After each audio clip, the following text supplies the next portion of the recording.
Everything begins at a school that feels more like a battle royale. Every student fights to survive in their own way. Among them, our girl Young-eun stands out as one of the strongest students. But she cannot stand the school's so-called prince, Sung. Jung-eun sees Sung as nothing more than a mommy's boy. This guy is popular because of his handsome face and his family's wealth. His mother is also the school's biggest benefactor. Even with all that, he has one weakness: he hates studying. Unlike him, Young-eun works hard every single day. She answers every question without hesitation and always impresses her teachers. Her teacher even embarrasses Sung for losing to a girl in class. This only makes the situation more awkward at the back of the classroom. Another student is fast asleep. This guy is Bom Jin, the most notorious troublemaker in school. He suddenly wakes up and casually says the class is already over. The teacher gets angry, but Bom Jin simply says he needs to use the bathroom. Bom Jin even starts unbuckling his belt without caring about anyone. The shocked teacher has no choice but to let him leave. With that, the class finally comes to an end. Everyone already knows Bom Jin as the school's biggest gangster.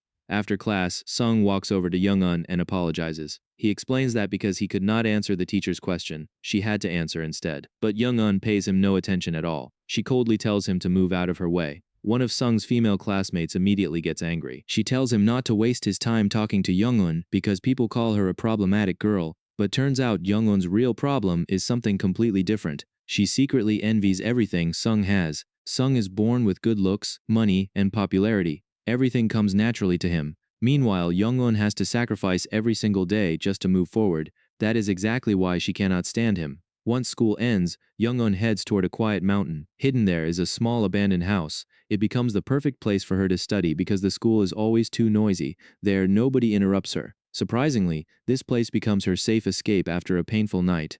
Her drunk mother beats her again, forcing her to wander outside without knowing where to go. That is when she discovers this abandoned house. Since then, it becomes her secret hiding place. But things get worse when she realizes she is not alone. The small house is already occupied by someone else. Turns out the owner of this secret spot is Bom Jin, the sleepy gangster with the worst reputation in school. Their unexpected meeting completely changes everything. While Young-eun spends every minute studying, Bom Jin does the exact opposite. This guy sleeps almost the entire day without a care. His meals are always the same simple cup of ramen. Even so, the two slowly reach an understanding and begin sharing the abandoned house together. Everyone at school already knows Bom Jin's story. He loses his parents at a very young age and moves in with his relatives. After transferring to this school, he beats up a teacher at his previous one. Because of that, everyone believes he comes from a family of gangsters, and his reputation is completely ruined.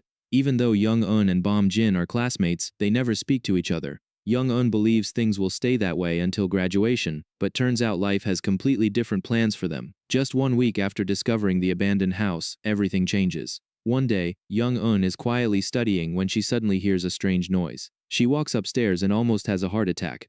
Bom Jin is sleeping peacefully on a bed on the second floor. He wakes up and stares at her with an annoyed expression because he has no idea why she is there. Jung-eun quickly apologizes and explains that she never knew someone was already using the house. She immediately wants to leave because of his terrible reputation. Surprisingly, Bom Jin calmly tells her that the house does not belong to him either. It has been empty and no one comes there except her. Curious, Young-eun wonders why this guy spends his time there, but Bom Jin simply walks away without causing any trouble. He leaves the room so she can continue studying in peace. This sleepy cat only seems interested in getting more sleep. At first, Young-eun decides she should never return. She has no idea what someone with Bom Jin's reputation might do. But things quickly become difficult because this is the only quiet place where she can study. Since the house has no owner, she decides she has every right to stay. Determined, Young-eun walks upstairs and tries to wake Bom Jin, but this guy suddenly moves, causing her to lose her balance. She almost falls from the second floor. Luckily, Bom Jin reacts instantly and catches her before she hits the ground. He pulls her close just to keep her safe. Young-eun immediately starts blushing and tells him to let go.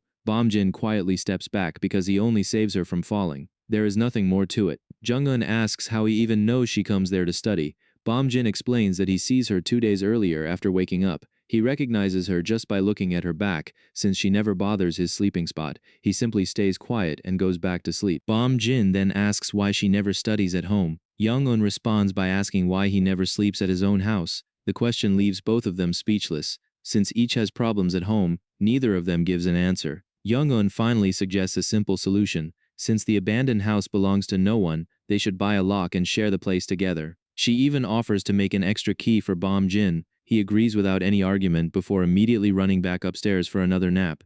Before leaving, Young-un asks if he really knows who she is. Bom-jin instantly says her name without hesitation. Realizing she has nowhere else to study, Young-un accepts their unusual arrangement. From that day forward, they officially begin sharing the abandoned house. The two divide the house into separate spaces. Bom-jin takes the second floor where he can sleep peacefully. Young-un uses the first floor as her study room without anyone disturbing her. It becomes the perfect balance for both of them. At school, they continue acting like complete strangers. They never talk because there is simply no reason to. But inside the abandoned house, things slowly become different. Bom-jin always prepares ramen and they quietly eat together. Their conversations are still very short. The only problem is that Bom-jin cooks ramen every single day. Even so, their strange little partnership works surprisingly well. Little by little, these two classmates begin getting used to living together. Living together is not always easy. The two have their ups and downs because Young-un cannot stand some of Bom-jin's habits. Even so, she slowly realizes he is actually a good guy, compared to everyone else around her. This guy is surprisingly kind. One day, Bom-jin accidentally stains Young-un's school shirt.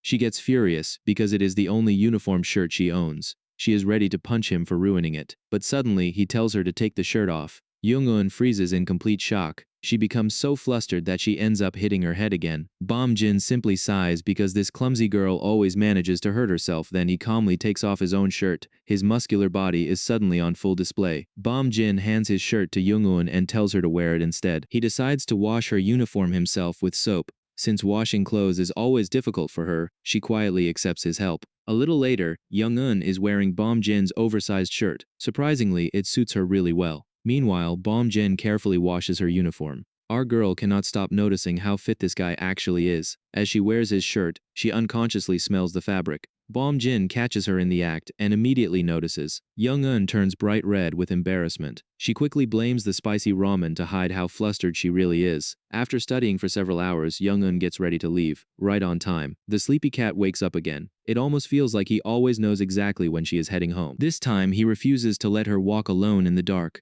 Jung-un says she has a flashlight, so she will be fine, but Bom-jin explains that the light would only reveal her location. Instead, he opens a cupboard and pulls out a long branch. Seeing this, Young-un immediately becomes nervous because she completely misunderstands his intentions. Turns out Bom-jin only wants to guide her safely home. He tells her to hold onto one end of the branch while he holds the other. That way, they can walk through the darkness without getting separated. From that day on, he escorts her home every evening. As they spend more time together, Young-un realizes the rumors are completely wrong. Bom-jin is nothing like the violent gangster everyone describes. This guy even walks through the dark forest without stumbling once. He simply tells her to leave before sunset if she wants to stay safe. When they reach the alley near her house, Bom-jin quietly turns around and leaves. Young-un walks the rest of the way alone. The moment she sees empty bottles scattered outside, she already knows what is waiting inside. Her mother has started drinking again. The moment Young-un enters the house, her mother throws cold water at her. She brutally beats her without mercy. The abuse leaves Young-un covered in bruises. It becomes another terrible night for her. The next morning, Young-un arrives at school feeling extremely sick. Bom-jin immediately notices something is wrong after watching her carefully. At the same time, a girl named Chae-soo deliberately bumps into her. Young-un instantly responds by flipping her off. Chae-soo constantly bullies Young-un with her group of friends. But today, Young-un refuses to stay quiet. After everything she suffers the previous night, she has no patience left. She even spends the night outside her house in wet clothes, leaving her with a bad cold. During gym class, Chae-soo and her friends keep trying to embarrass Young-un. Suddenly, Sung notices what is happening. He throws a ball toward her, but this guy completely misjudges his strength. The ball slams into Young-un's head and knocks her unconscious. Sometime later, Young-un wakes up in the school infirmary. She notices paper covering the windows to block the sunlight. A heater is placed beside her bed to keep her warm. Someone has clearly gone out of their way to take care of her. The school doctor soon arrives to check on Young-un. She notices the covered windows and the heater beside the bed. The doctor asks if Young-un prepared everything herself. Young-un quietly says no. After making sure she is stable, the doctor tells her to go home and get some rest. Just then, someone enters the infirmary. Young-un expects to see Bom-jin. Surprisingly, it is Sung instead. Sung comes to apologize for hitting her with the ball. He explains that he never meant to hurt her. He also admits he notices she already looked sick that morning. Feeling guilty, this guy sincerely apologizes. Jung-un knows the accident is not really his fault. She only faints because of her illness, but she still cannot bring herself to like Sung. She sarcastically asks if he only comes to check how serious the injury is. Sung patiently explains everything again. He truly worries about her and never wants to hurt her. Young-un accepts his apology because she knows he is being honest. Then she thanks him for covering the windows and placing the heater beside her bed, but Sung looks completely confused. Turns out he has no idea what she is talking about. Before Young-un can think about it any further, she suddenly loses her balance. Sung quickly catches her before she falls because this guy clearly likes her. At that exact moment, Bom Jin walks into the infirmary. The atmosphere instantly becomes awkward. Sung immediately steps in front of Young-un as if protecting her. Young-un cannot understand why he reacts that way. Bom Jin simply walks past both of them without saying a word. He grabs some aspirin from the medicine cabinet. Then he quietly leaves the room. His actions surprise everyone. After Bom Jin leaves, Sung admits that Bom Jin's presence always makes him uncomfortable. Young-un understands exactly what he means. Not only Sung, but the entire school fears Bom Jin. His reputation follows him everywhere. Sung offers to walk Young-un home. She politely refuses because she never wants anyone to see the terrible place where she lives. Without saying anything else, she quietly leaves the school. Some secrets are better kept hidden. A little later, Young-un arrives at the abandoned house. She notices the door is still locked, which means Bom Jin has not returned yet. Even though she is exhausted and sick, she still wants to study. Her graduation exams are getting closer every day, but her body refuses to cooperate. All she wants to do is sleep. She remembers the comfortable bed upstairs where Bom Jin always naps. In the end, she gives in and decides to rest for just a little while. Jung-un falls asleep in Bom Jin's bed. She only hopes the sleepy cat will not get angry when he finds her there. At the same time, she cannot stop wondering why he suddenly appears at the infirmary earlier. That question stays on her mind until she falls asleep. Hours later, the front door suddenly opens. Bom Jin finally returns home, startled awake. Jung-un almost punches him in the stomach. Luckily, he catches her hand before she can hit him. Without giving him a chance to explain, Young-un starts hitting him instead. She complains that he suddenly jumps on her like a spoiled cat.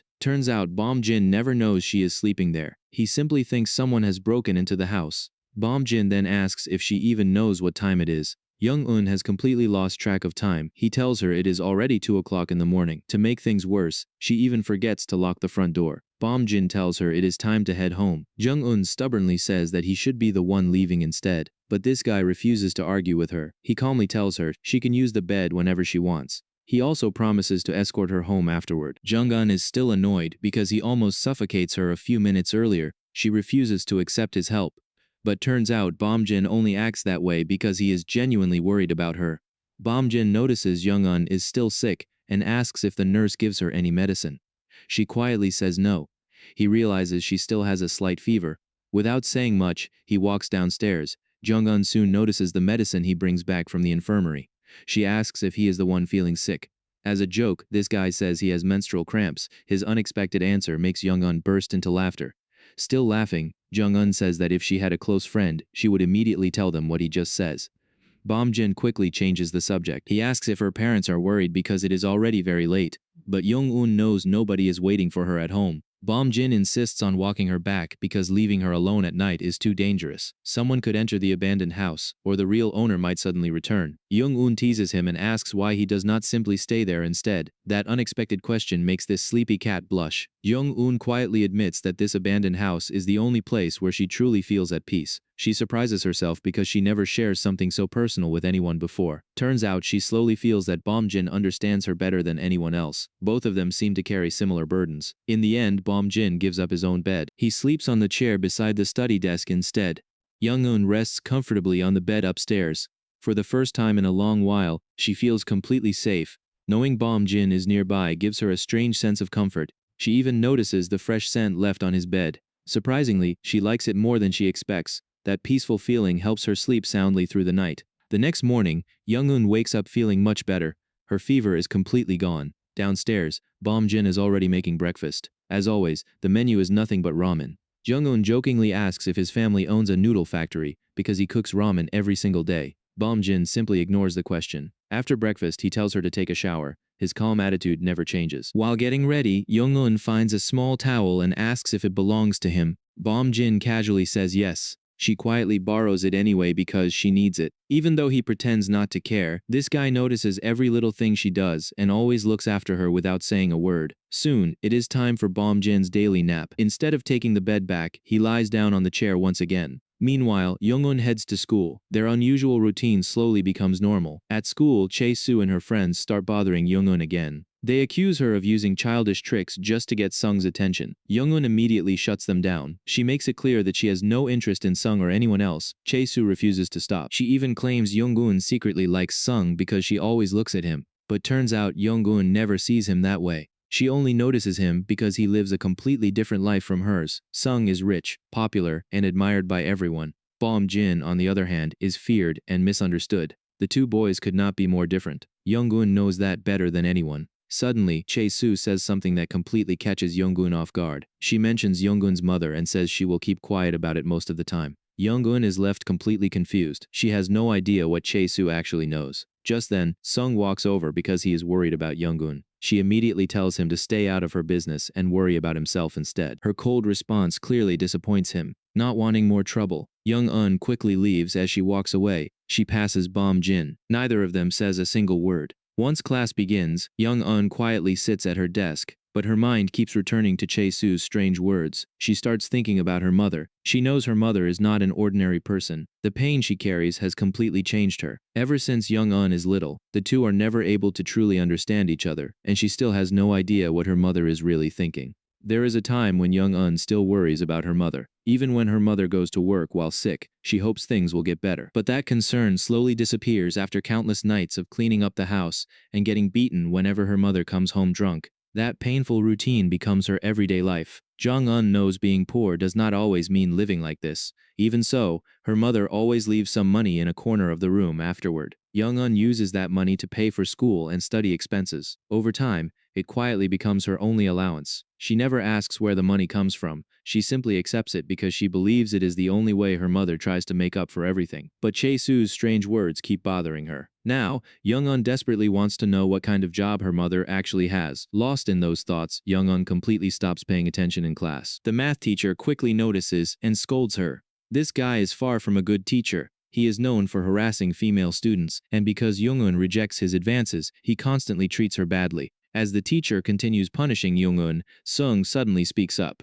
He admits she is distracted because he accidentally hits her with a ball the previous day. Instead of understanding the situation, the teacher makes an inappropriate joke. His words only make the classroom more uncomfortable. Before the teacher can continue, Bom Jin suddenly throws a ball at the blackboard. The loud noise instantly shuts him up. But the result is simple. Bom Jin, Sung, and Young-un all receive punishment together. After class, Chae-soo asks Sung why he bothers defending Young-un. Sung admits that he still feels responsible for what happens. Even though Young-un openly rejects him, this guy cannot stop thinking about her. He simply does not understand why. The punishment is to write an apology letter. Young-un and Sung begin working on theirs. Bom Jin, however, completely ignores the assignment. Everyone knows the teacher is aggressive, but nobody believes he would dare mess with Bom Jin. Soon, rumors about Young-un and Bom Jin begin spreading through the classroom. Young-un realizes people are starting to suspect something. She wants to keep their unusual friendship a secret, so she quickly goes after Bom Jin before he leaves. She asks him to hand in the apology letter because she knows the teacher will punish him otherwise. The moment everyone sees her approaching Bom Jin, whispers spread across the classroom. Bom Jin notices the attention immediately. Not wanting more gossip, he completely ignores her. Young-un even reaches out to stop him, but Bom Jin quietly pulls away in front of everyone. Chae-soo enjoys every second of the awkward scene. The rumors only become stronger. Sung also steps in and tries convincing Bom Jin to submit the letter.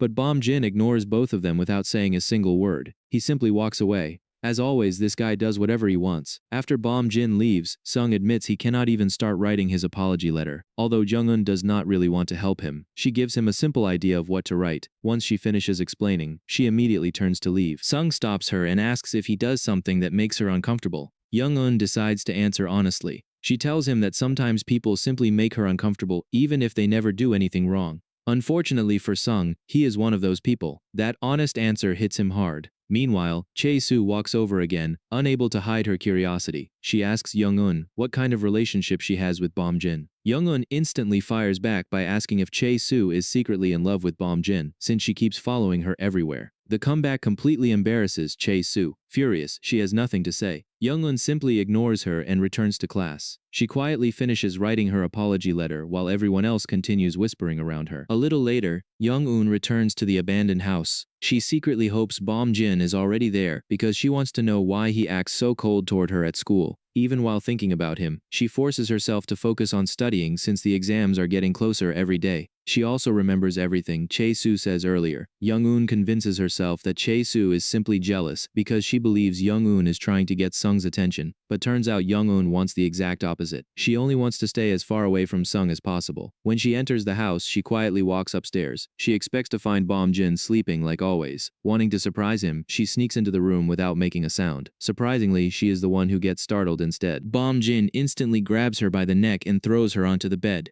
The moment he realizes it is Young-eun, he immediately apologizes. He explains that she enters so quietly that he mistakes her for an intruder. Young-eun complains that he almost suffocates her and tells him to bring her some water. Without saying another word, Bom-jin heads downstairs in the dark. Young-eun notices once again that he acts completely different outside of school. He politely apologizes and asks her not to scare him like that again. His gentle side only appears when nobody else is around. Wanting a little revenge, Young-eun throws a punch at his stomach. But instead of hurting him, she ends up hurting her own foot. This guy's abs are as hard as a rock. Bom-jin barely reacts at all. Bom-jin quietly explains why he spends so much time inside this abandoned house. It is the only place where he can truly rest. It is also the only place where he can escape from his nightmares. Then he asks Young-eun why she comes upstairs when she should be studying. Young-eun cannot even answer that question herself. She simply feels curious about him without realizing it.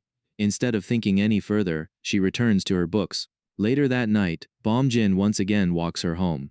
This time, the streetlights are completely out. The dark road feels much more dangerous than usual. Bom-jin notices someone standing ahead in the darkness. Since he cannot leave Young-eun alone, he stays by her side until they reach her neighborhood. Just as they approach her house, Young-eun suddenly sees her mother outside. She quickly runs over to help her. But without warning, her mother slaps her right in front of Bom-jin. Young-eun freezes in complete shock. She feels completely humiliated because Bom-jin witnesses everything. Before her mother can hit her again, Bom-jin steps between them. He takes the slap himself and protects Young-eun from another attack. Without saying much, he simply shields her. Young-eun quickly gets back on her feet and tries to stop her mother. She asks if this is happening because she does not come home the previous night. Then all the pain she keeps inside finally bursts out. She tells her mother to stop pretending to be a caring parent. Young-eun reminds her that there is not a single day without violence. She says there is no reason to act worried now. After saying everything she needs to say, she turns around and leaves. She cannot stay there any longer.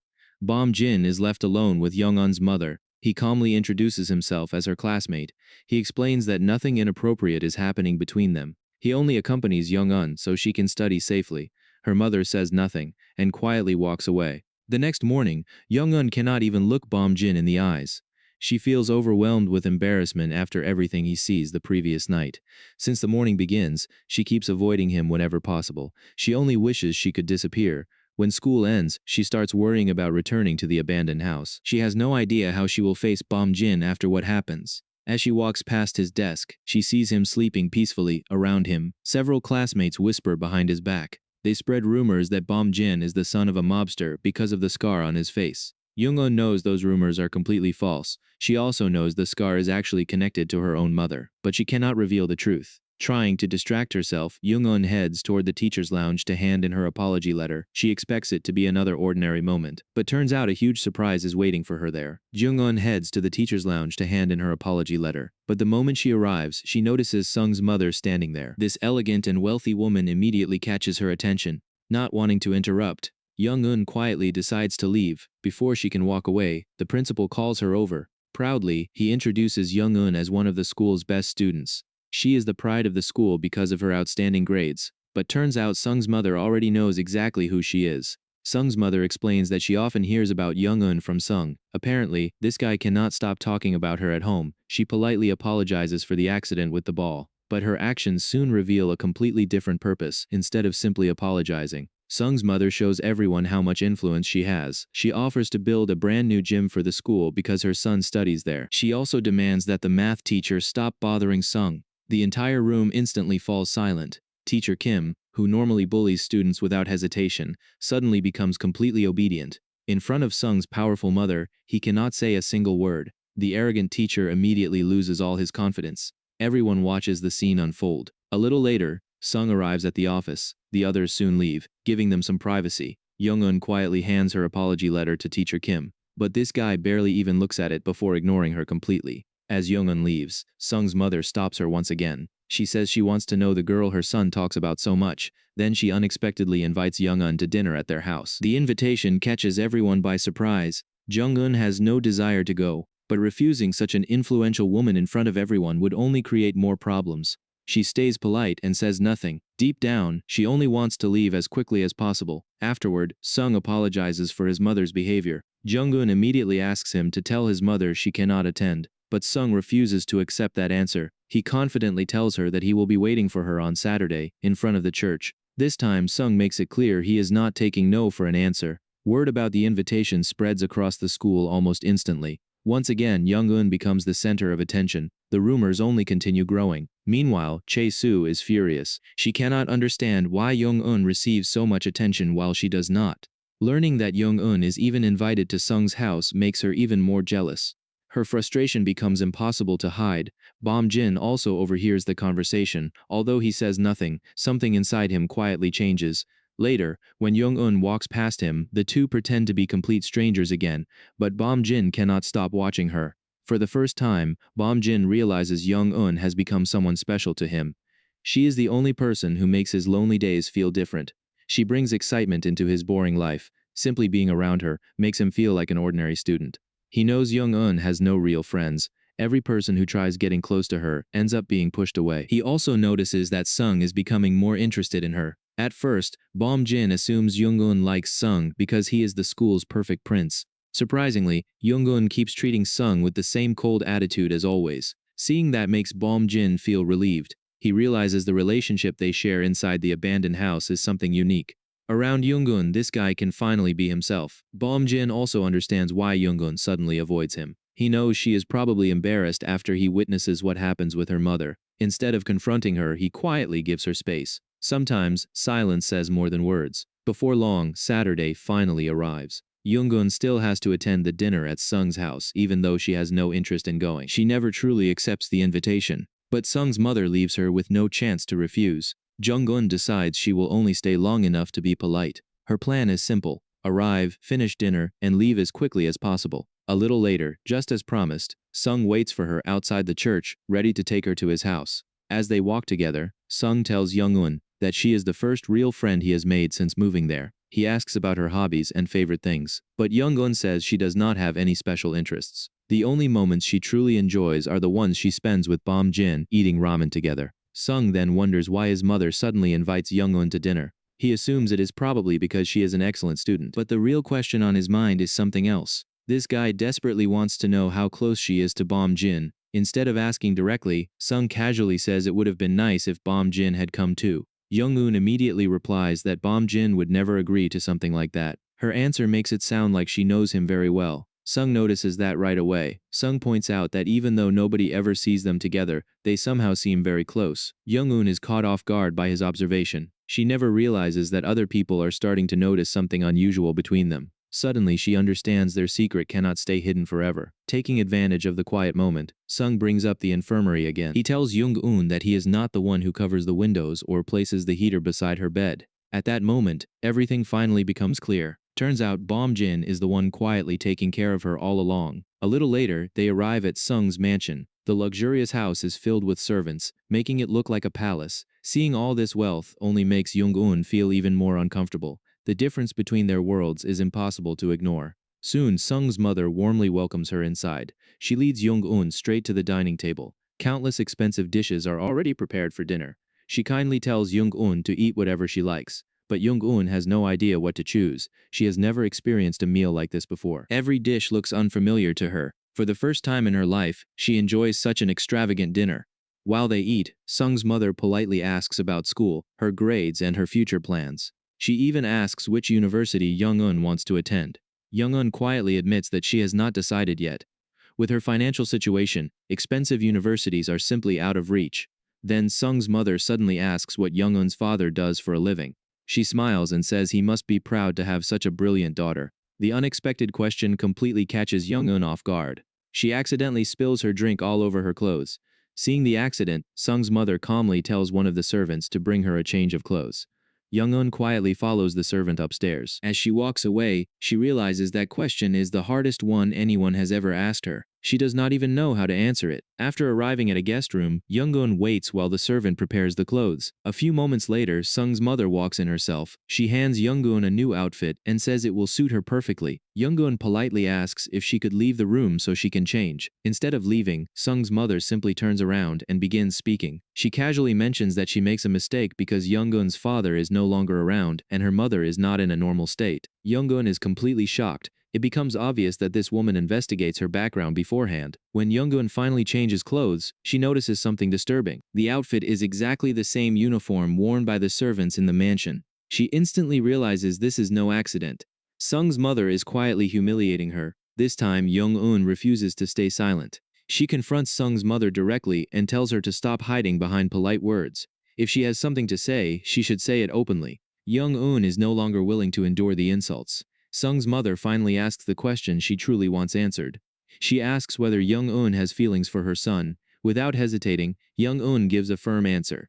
She makes it clear that she has absolutely no interest in Sung. Instead, the one who keeps chasing her is Sung himself. Sung's mother suddenly raises her hand as if she is about to slap Young-eun. Jong-eun instinctively flinches because she is used to being hit at home. But instead of striking her, the woman simply laughs. Then she calmly makes an unexpected offer. She says she is willing to give Young-eun money, clothes, and anything else she needs. In return, Young-eun only has to become a scholarship student under her foundation. She promises that it will open many opportunities for her future. On the surface, it sounds like the perfect solution. But there is one condition. Sung's mother reminds Young-eun that she must never forget the huge difference in social status between herself and Sung. Young-eun already understands exactly what she means. This generous offer comes with invisible chains attached. For a brief moment, the offer is tempting. It could become her escape from the miserable life she has always lived, but turns out accepting that kindness would only trap her in another prison. She refuses to exchange one cage for another. Without hesitating any longer,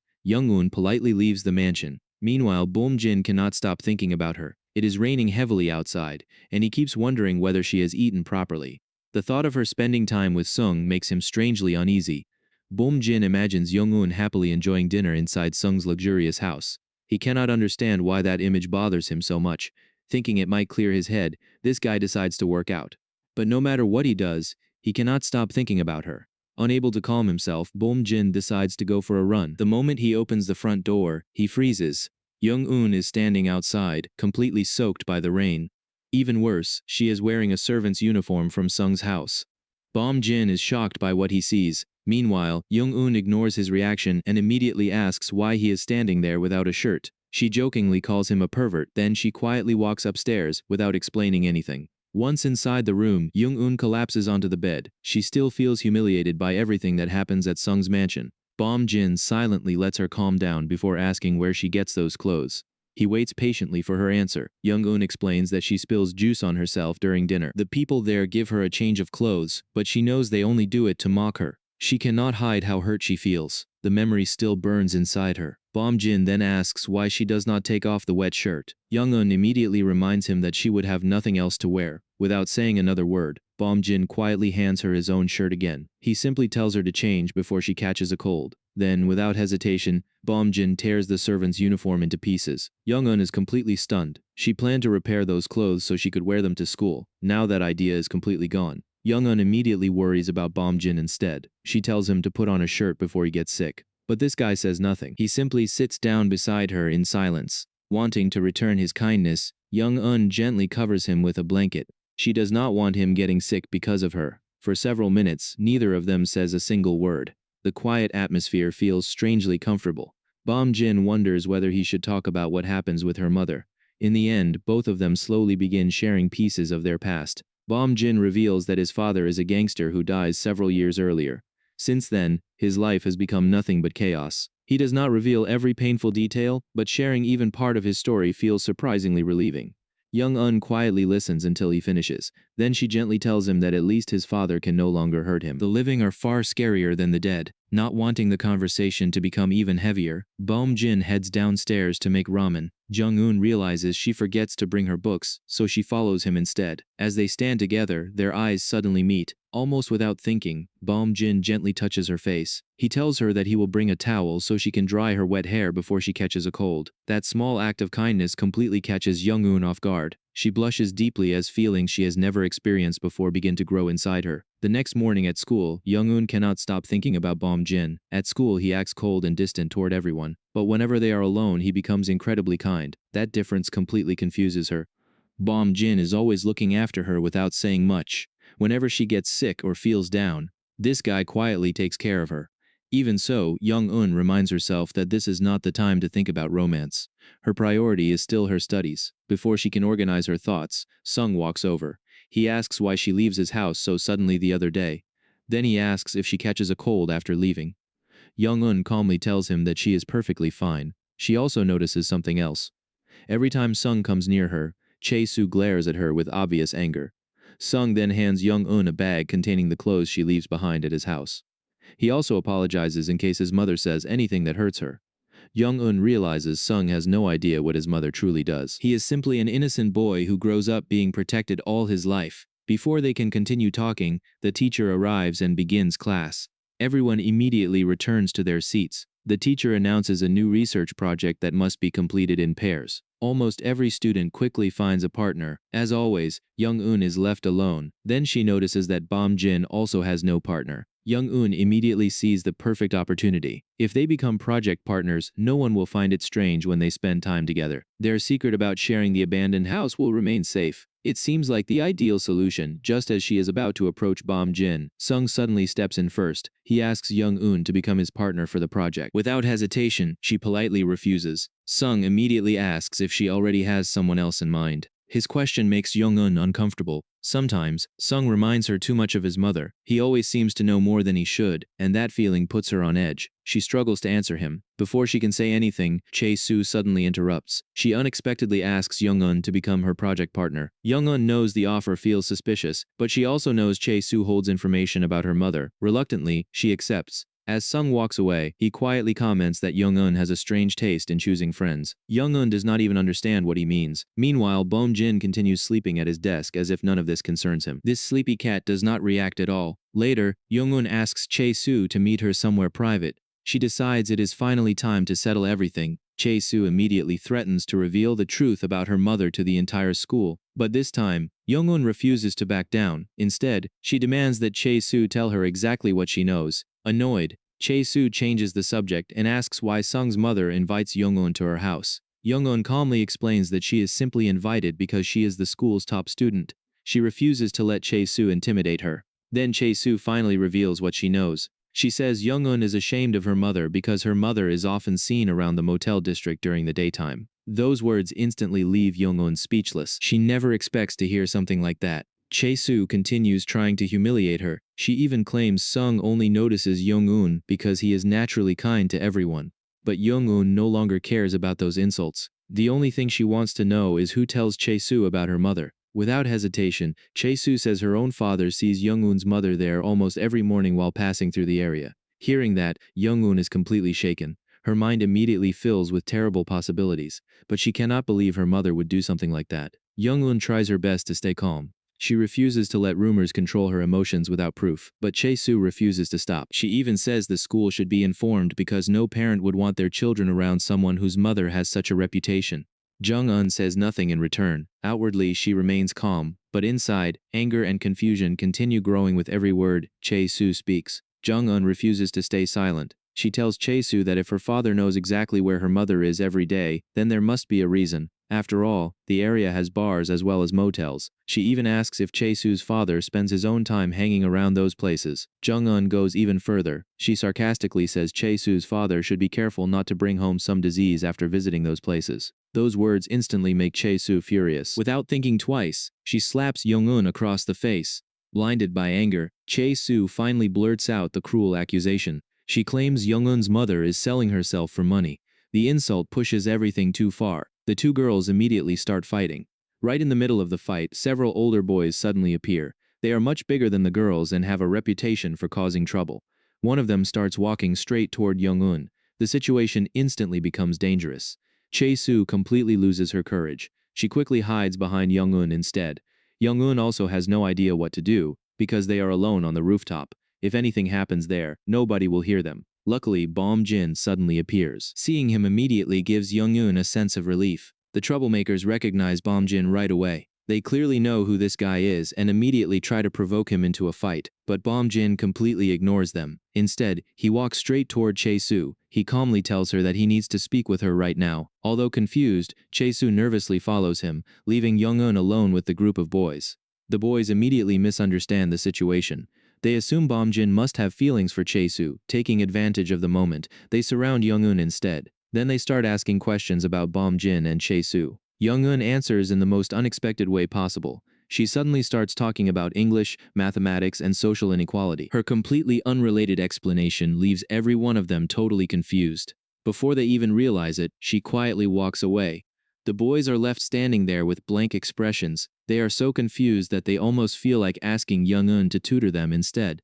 Meanwhile, Young-eun calmly walks downstairs. Her quick thinking helps her escape without any trouble. Bomjin also starts leaving because he never actually has anything to discuss with Chae-soo. Confused, Chae-soo stops him and asks what he wants to tell her. Bomjin casually replies that he only wants to know where she buys the hairpin she is wearing.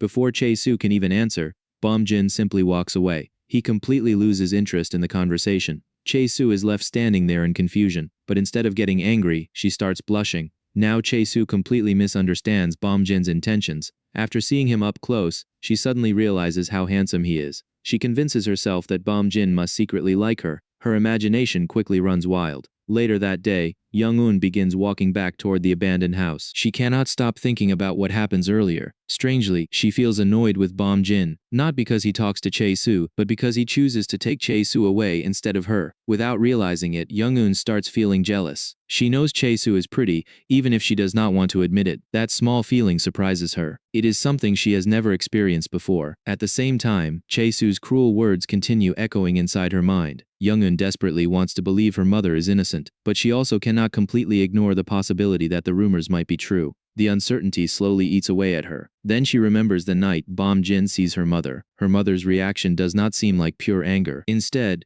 it looks more like the reaction of a worried parent who misunderstands the situation. That memory makes Young-eun question everything once again.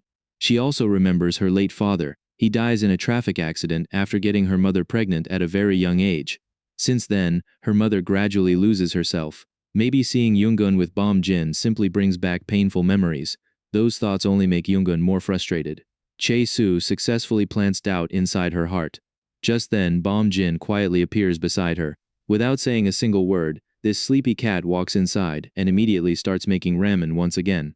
Back at the abandoned house, Bomjin starts making ramen as usual. He casually asks Young-eun how many eggs she wants. Still upset, Young-eun immediately says she does not want any eggs or even the ramen. Her bad mood is impossible to hide. Bomjin quickly notices something is wrong. He calmly asks if she wants to take out her frustration on him because he guesses it has something to do with what happens on the rooftop. Hearing that, Young-eun decides to ask the question that has been bothering her. She wants to know why he talks to Chae-soo. A small smile appears on Bomjin's face. This guy instantly realizes that Young-eun is feeling a little jealous, teasing her. He asks if she is questioning him like an unfaithful husband. His joke makes Young-eun's face turn completely red. Flustered, Young-eun quickly tells him that their relationship is nowhere near that kind of relationship. Bomjin then becomes serious. He explains that he cannot pretend the things happening to her do not matter. That is why he goes to the rooftop in the first place. Bomjin says he only wants to stop the rumors spreading about the two of them. Young-eun points out that people already begin connecting them ever since he throws the basketball in class. The gossip starts long before that day. There is nothing either of them can do about it now. Bomjin quietly warns her that staying close to him will only bring trouble. His bad reputation will eventually affect her too, but Young-eun honestly says she does not care about what other people think. Unfortunately, Bomjin still does. Young-eun cannot explain why being around Bomjin feels so comforting. She simply wants to stay close to him. Then she suddenly asks what will happen if one day he leaves and she has nobody left to protect her. That unexpected question immediately changes Bomjin's expression. Looking worried, Bomjin asks if those boys do something to her. Young-eun quickly shakes her head, blushing slightly. She says they only call her pretty. After saying that, she quietly returns to her desk, because simply standing near Bomjin makes her heart race. That night, Bomjin once again walks her home. Along the way, Young-eun keeps overthinking everything. She starts wondering if Bomjin prefers Chae-soo because she has a better personality. Maybe he no longer wants to spend time with someone like her. Then she quickly rejects that thought. She reminds herself that her reputation is already ruined anyway. There is nothing left for her to lose. Even if people keep talking, It no longer changes anything. As they continue walking, Jin suddenly asks whether she will come to the abandoned house over the weekend. Young-un tells him she cannot because she has something important to do. She plans to visit the motel district downtown. The moment Jin hears the words motel district, he almost stumbles while walking. Young-un notices his reaction and smiles before asking if he almost slips, but Jin completely ignores the joke. His expression suddenly becomes much colder. He immediately asks her to repeat where she plans to go. Young-un explains that she wants to check something there. Deep down, she is trying to find out whether Chae-soo's accusations about her mother are actually true. She feels she cannot ignore the rumors any longer. Even so, Young-un knows the motel district is a dangerous place. She is honestly afraid of going there alone, but she has nobody she can truly rely on. After everything Jin sees about her family, she still hesitates to ask him for help. Part of her feels embarrassed. Another part feels strangely relieved because Jin already knows the truth about her home. She wants to ask him to come with her, but she worries that she might be asking for too much, so she stays quiet. Surprisingly, Jin speaks first. He calmly asks what time she plans to go. Young-un realizes once again that he always remembers every little thing she tells him. His quiet concern never goes unnoticed. She tells him she plans to leave around 11 o'clock. Then she jokingly offers to buy him hamburgers if he comes along. Jin immediately says he is not helping her because of the food, but right after saying that, he suddenly notices he is still holding her hand. Without thinking, he quickly lets go. The sudden realization makes both of them feel incredibly awkward. For a brief moment, neither of them knows what to say. The next morning, Young-un searches through her clothes looking for something decent to wear. She has no idea why she suddenly cares so much about her appearance. In the end, she simply picks the first outfit she finds. After tying her hair into a ponytail, she leaves because Jin is already waiting outside. Jin is dressed like a complete bad boy in a black shirt and black cap. He seems focused on watching the area around them. Suddenly, a man appears nearby. Without saying anything, Jin takes off his cap and places it on Young-un's head. He immediately walks over to the man and casually asks if he sells waterproof sheets. Turns out he is only trying to distract him. A few moments later, the two quietly leave without attracting any attention. As they continue walking, Young-un asks why he gives her his cap. Jin reminds her that the place they are going is dangerous. He also does not want anyone recognizing her there. His quiet concern surprises her once again. Before long, they arrive at the motel district. The streets are almost empty and strangely quiet. Jin asks what she is actually hoping to discover there. Jung-un honestly tells him that she wants to find out what her mother really does for a living. After waiting for a while, nobody appears. Jin asks if she plans to stay there until her mother comes out. Young-un shakes her head and says she will search for the answer herself, but Jin immediately tells her that it is a terrible idea. He explains that someone could recognize her there. If that happens, new rumors could spread and completely ruin her life. Young-un teasingly asks if he is speaking from personal experience. Jin simply sighs and tells her that even though she is very smart, she can also be incredibly foolish sometimes. Young-un immediately teases him back, but before she can say much more, Jin suddenly pulls her into a hug. The unexpected embrace makes her freeze and blush instantly. She has no idea why he suddenly does that. A second later, several people walk past them. Jin quietly explains that he only hugs her to keep her hidden from view. He quickly tells her not to misunderstand his intentions. Even so, Young-un's heart continues racing. Unable to handle the awkward moment any longer, Young-un decides to search for her mother. Jin refuses to let her wander alone. He tells her to check the left side while he searches the right. The two split up and continue looking. As she walks alone, Young-un cannot stop thinking about the hug. It is the first time anyone has ever held her that tightly. Then a loud voice suddenly catches her attention. Someone is angrily yelling at a woman nearby. Jung-un carefully looks around the corner. To her shock, the woman being scolded is her own mother. The owner of the motel is treating her like a worthless employee. Watching the scene fills Jung-un with anger. She wants to rush over and defend her mother, but she knows revealing herself would only make things worse. From a distance, she watches her mother quietly mopping the floors. At that moment, Jung-un finally understands the truth. Her mother is not doing what the rumors claim. She is simply working a difficult job because nobody else is willing to hire her. Young-un realizes that life leaves her mother with almost no choices. Everything suddenly begins to make sense. While cleaning, her mother almost collapses from exhaustion. Young-un instinctively wants to run over and help, but she forces herself to stay hidden. Tears begin filling her eyes as the painful reality sinks in. A little later, Jin finds her. Barely able to hold back her emotions, Young-un tells him that she never expects anything from her mother anymore. She even becomes used to the beatings. But if her mother suffers like this because of her, then she wishes it would all stop. Jung-un finally understands that her mother's frustration has been consuming her for years. Unable to hold herself together, she starts crying. Without saying anything, Bom-jin gently pulls her into another hug. He simply tells her to let everything out. After calming down, Bom-jin notices the marks left on her hand, but he realizes those wounds are not what hurt her the most. The truth she discovers today leaves a much deeper scar. Quietly, the two begin walking back together. On the way home, Bom-jin asks if she wants to grab a burger. Young-un shakes her head because she does not feel like eating outside. Instead, she suggests having a picnic. Since it is Saturday and the weather is beautiful, she thinks it would be much nicer to enjoy some simple fast food together. Then Young-un asks Bom-jin how much money he has. Smirking, this guy jokes that she is trying to extort him now. His playful response finally makes her smile again. At that difficult moment, she realizes there is no one she would rather have beside her than Bom-jin. Without complaining, Bom-jin hands over his wallet. He trusts Young-un enough to let her buy whatever they need. The two quietly continue walking together, enjoying the peaceful moment after such an emotional day. Just a little while ago, Young-un feels completely trapped with no way forward, but after spending time with Bom-jin, everything becomes a little clearer. For the first time in her life, she realizes she has someone she can truly rely on. Simply having a friend like him makes her feel like the luckiest person in the world. Meanwhile, Sung is riding in a luxurious car beside his mother. She is busy handling business calls without paying much attention to him. Sung cannot stop thinking about Young-un. Finally, he asks his mother what really happens the day Young-un visits their house. His mother asks whether Young-un tells him anything herself. Sung quietly admits they are not close enough to share personal matters.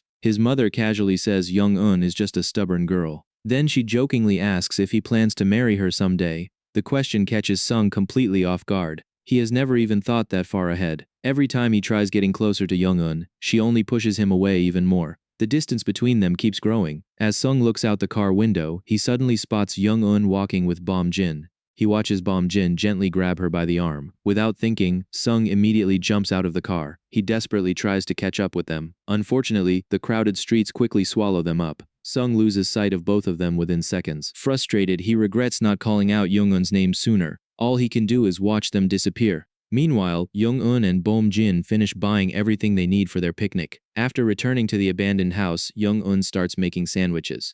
Bom-jin admits that the only thing he knows how to cook is ramen, so she happily takes charge of preparing the food.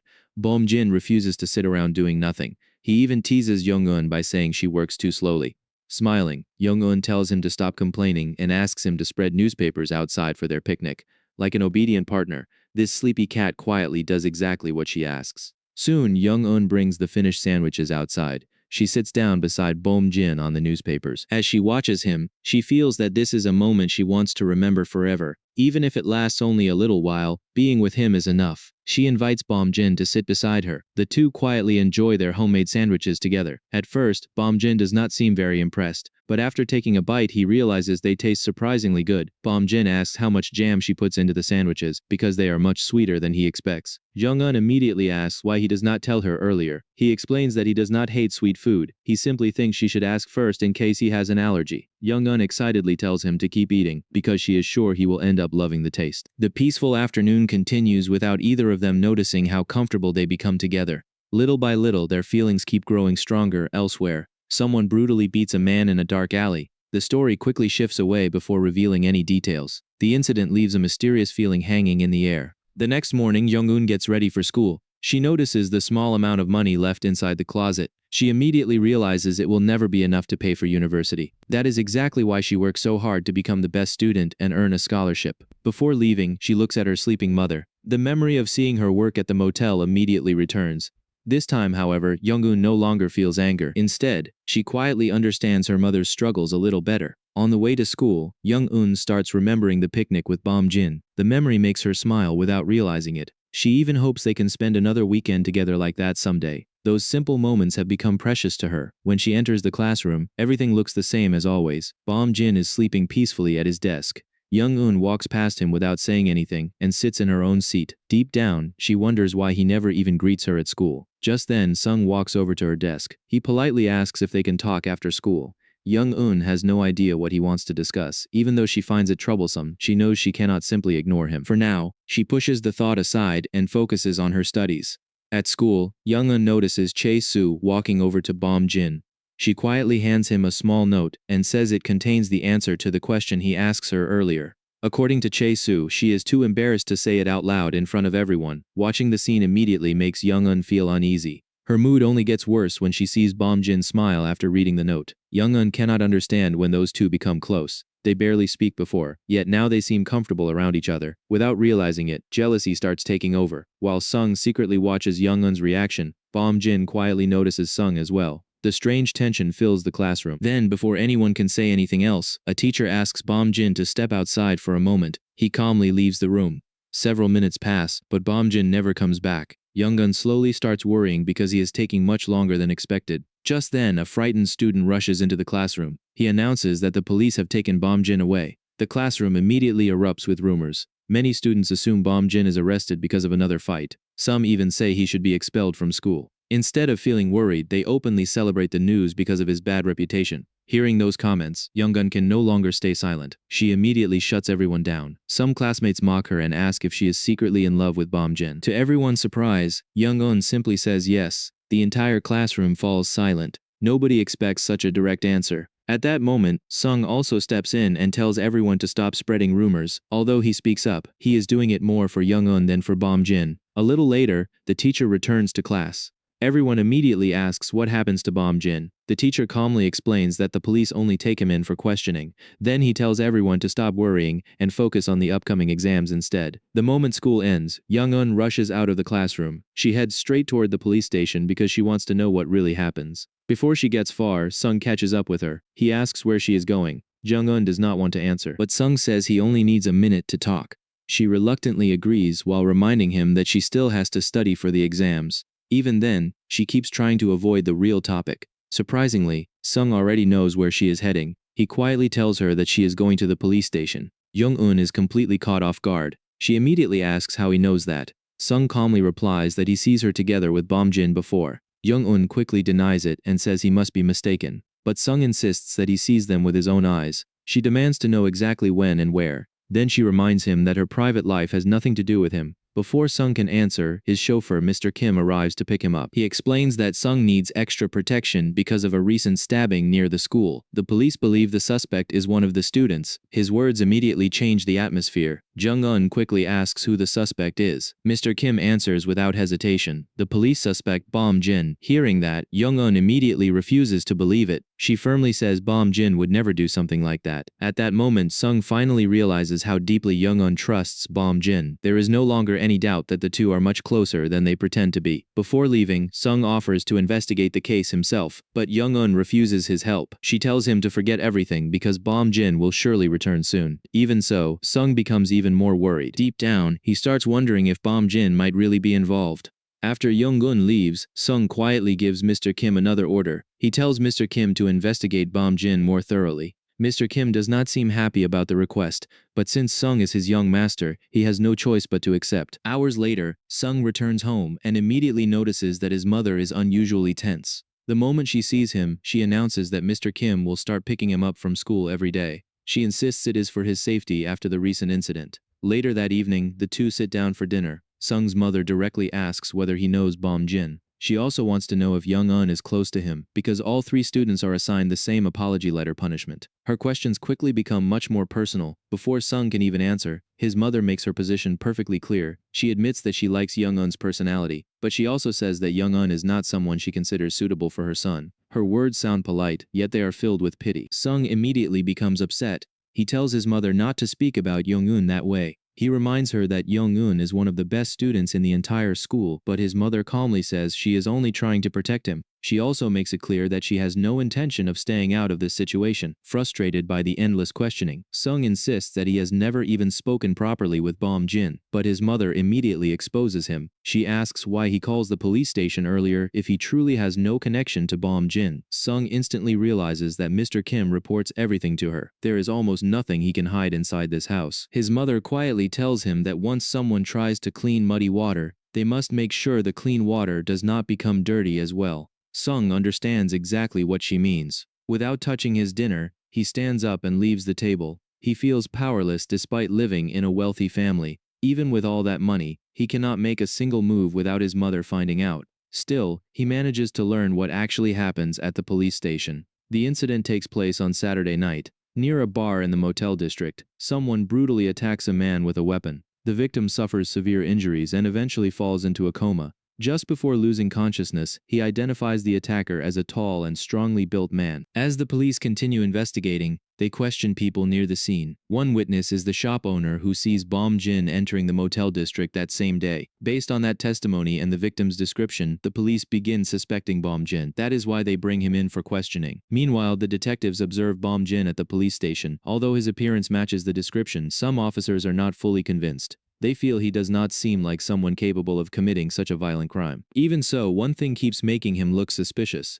When the officers ask where he is on Saturday night, Bom Jin refuses to answer. No matter how many questions they ask, he remains completely silent. His silence only strengthens the suspicion against him. Everyone starts believing he is hiding something. Even then, the police still lack real evidence. They cannot officially charge him without proof. Unfortunately for Bom Jin, the victim turns out to be the younger brother of the police chief. That makes the investigation much more serious. The police chief despises criminals and wants the attacker punished immediately. However, the lead inspector quietly believes Bom Jin may actually be innocent. Something about the case simply does not feel right to him. He is not ready to judge Bom Jin without solid evidence. At the same time, Sung cannot stop wondering why Bom Jin stays silent. He personally sees Bom Jin with Young-un that day. He knows Bom Jin cannot be the attacker. Yet Bom Jin refuses to mention the one person who could give him an alibi. Sung eventually realizes the reason. If Bom Jin tells the truth, everyone will discover that he secretly spends time with Young-un. He chooses to protect her instead of protecting himself. That realization leaves Sung completely conflicted. Sung knows he is an important witness who could help clear Bom Jin's name, but standing against his mother is not something he can easily do. For now, all he can hope is that the police fail to find any evidence. If that happens, Bom Jin will eventually be released. Sung knows there is still one way to prove Bom Jin's innocence. If the police fail to find evidence, Young-un can simply tell them they spend Saturday together. But another possibility worries him even more. If Young-un never goes to the police station, nobody will be able to confirm Bom Jin's alibi. The next day, Young-un finally decides to visit the police station herself. She remembers Sung's offer to help investigate the case, but she chooses not to rely on him because every time she looks at him, she sees the same calculating eyes as his mother. That alone makes her stay cautious. At this point, Young-un no longer knows who she can trust, so she decides to uncover the truth on her own. Before entering the station, she comes up with a simple plan. She pretends she is there to report a missing wallet. She tells the officers that the wallet contains something very important. The inspector handling the case asks her to describe it in detail. He then leads her inside to check the lost and found items. That path takes her directly past the holding cells. The moment Young-un looks inside, she sees Bom Jin. Both of them are equally surprised. Bom Jin immediately tells her to leave. Hearing that only makes Young-un even more frustrated because she has been desperately worrying about him this whole time. The inspector returns and says no wallet matching her description is found.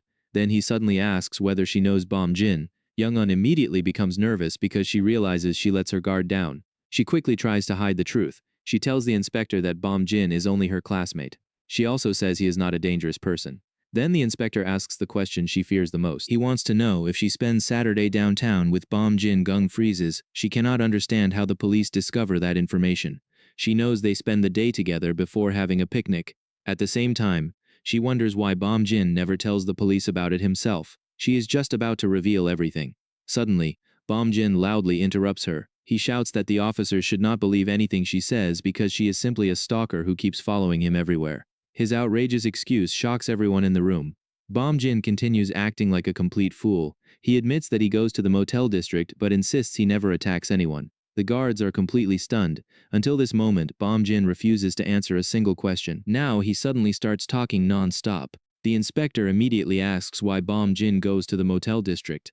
Instead of giving a real answer, Bom Jin continues acting strangely. He clearly does everything he can to stop Young-un from speaking. His strange behavior only creates more questions. The inspector tries questioning Young-un again. This time, she calmly reminds him that she only comes to report her missing wallet. Seeing that she refuses to say anything more, the inspector lets her leave. Before she goes, he gives her his phone number in case she remembers anything important later. After Young-un leaves, the inspector quietly starts connecting the pieces. The description of the girl given by the hardware store owner matches Young-un perfectly. That means she is with Bom Jin at the motel district on the day of the attack. Suddenly, the truth becomes much clearer. The inspector realizes Bom Jin is most likely protecting Young-un's reputation by keeping silent. If their visit to the motel district becomes public, the rumors at school will only become worse. At the same time, the inspector cannot help wondering why two high school students are even there together. The following day, Young-un arrives at school still feeling angry. She cannot understand why Bom Jin refuses to tell the police they are together that day. Doing so would probably clear his name immediately. Instead, he chooses to remain silent. Even so, Young-un also understands the consequences. If everyone learns they secretly visit the motel district together, the gossip at school will explode. Since both of them already attract attention wherever they go, the rumors would become impossible to stop. Jong-un finally understands why Bom Jin refuses to tell the police the truth. He is not protecting himself, he is protecting her. If rumors spread that they secretly visit the motel district together, her future could be destroyed. Even her chances of getting into university might disappear. The more she thinks about it, the more painful the situation becomes. If everyone discovers they secretly spend time together, they will never be able to return to the abandoned house. They will never cook together again or walk down the mountain side by side. Every peaceful moment they share could disappear because of cruel gossip. At the same time, Young-un cannot stop worrying. If the real criminal is never caught, Bom Jin could be punished for a crime he never commits. The thought that he is suffering because of her fills her with guilt. Just then, Sung walks over to her once again. He tries to comfort her by saying that Bom Jin will probably be released soon. But Young-un is thinking about only one person. Nothing Sung says can ease her worries. Finally, Sung gathers the courage to confess his feelings. He tells Young-un that he likes her. He says he wants to stay by her side, help her whenever she struggles, and become someone she can rely on. Jung-un shows almost no reaction. She already realizes long ago that Sung has feelings for her. Calmly, she tells him there is nothing he can do for her. More importantly, she has no desire to become involved with his overprotective mother, who always controls every part of his life. Without saying anything else, Young-un turns around and leaves. Before she gets too far, Sung asks what will happen if Bom Jin is sent to a juvenile detention center. Young-un simply smiles. She confidently tells him that it will never happen. No matter what it costs, she will prove Bom Jin's innocence. Even if her own reputation is destroyed in the process, she refuses to let him suffer for something he does not do. 5 long days pass since Bom Jin is taken into custody. At first he believes everything will be resolved quickly because the police will eventually catch the real attacker. But as the days continue, he realizes the situation is becoming much more serious. When the police chief personally visits him, Bom Jin understands that things are no longer normal. Even so, he remains surprisingly calm. He believes Young-un understands why he acts the way he does at the police station. Bom Jin never wants Young-un to become the target of cruel rumors. He knows better than anyone how gossip spreads. Whether the stories are true or completely false does not matter. People only care about criticizing others and inventing scandals. He knows Young-un would be judged far more harshly than he ever would. People would accuse her of living a secret double life simply because she is a girl. That is exactly the future he is trying to prevent by staying silent. Still, Bom Jin believes the police will eventually release him because they have no evidence. But another memory quietly enters his mind. His own father once believes the truth would save him as well. Sadly, he never comes home again. Bom Jin can only hope that history does not repeat itself. Then at last, the inspector walks into the room with good news. The real culprit has already been arrested. Bom Jin is officially free to go. Before releasing him, the inspector asks Bom Jin to sign the paperwork. Then he smiles mischievously and jokes that he and the girl make a surprisingly good couple. The inspector promises Bom Jin that his secret is safe with him. Before Bom Jin can ask any more questions, the inspector practically pushes him out of the station and tells him to go home. Bom Jin leaves feeling confused because he has no idea what Young-un says during her visit. After leaving the station, Bom Jin returns to his old house. He takes a quick shower and changes into clean clothes. Then he opens a large suitcase hidden inside the house. It contains a large amount of money that his uncle leaves behind before disappearing, promising one day to come back for him. The money has barely been touched over the years because Bom Jin almost never spends it. While looking through his belongings, he also finds a small hairpin he secretly buys for Young-un. Even then, he worries that she is probably still angry with him after everything that happens. A few moments later, the caretakers of the house arrive. They respectfully bow to Bom Jin before going inside.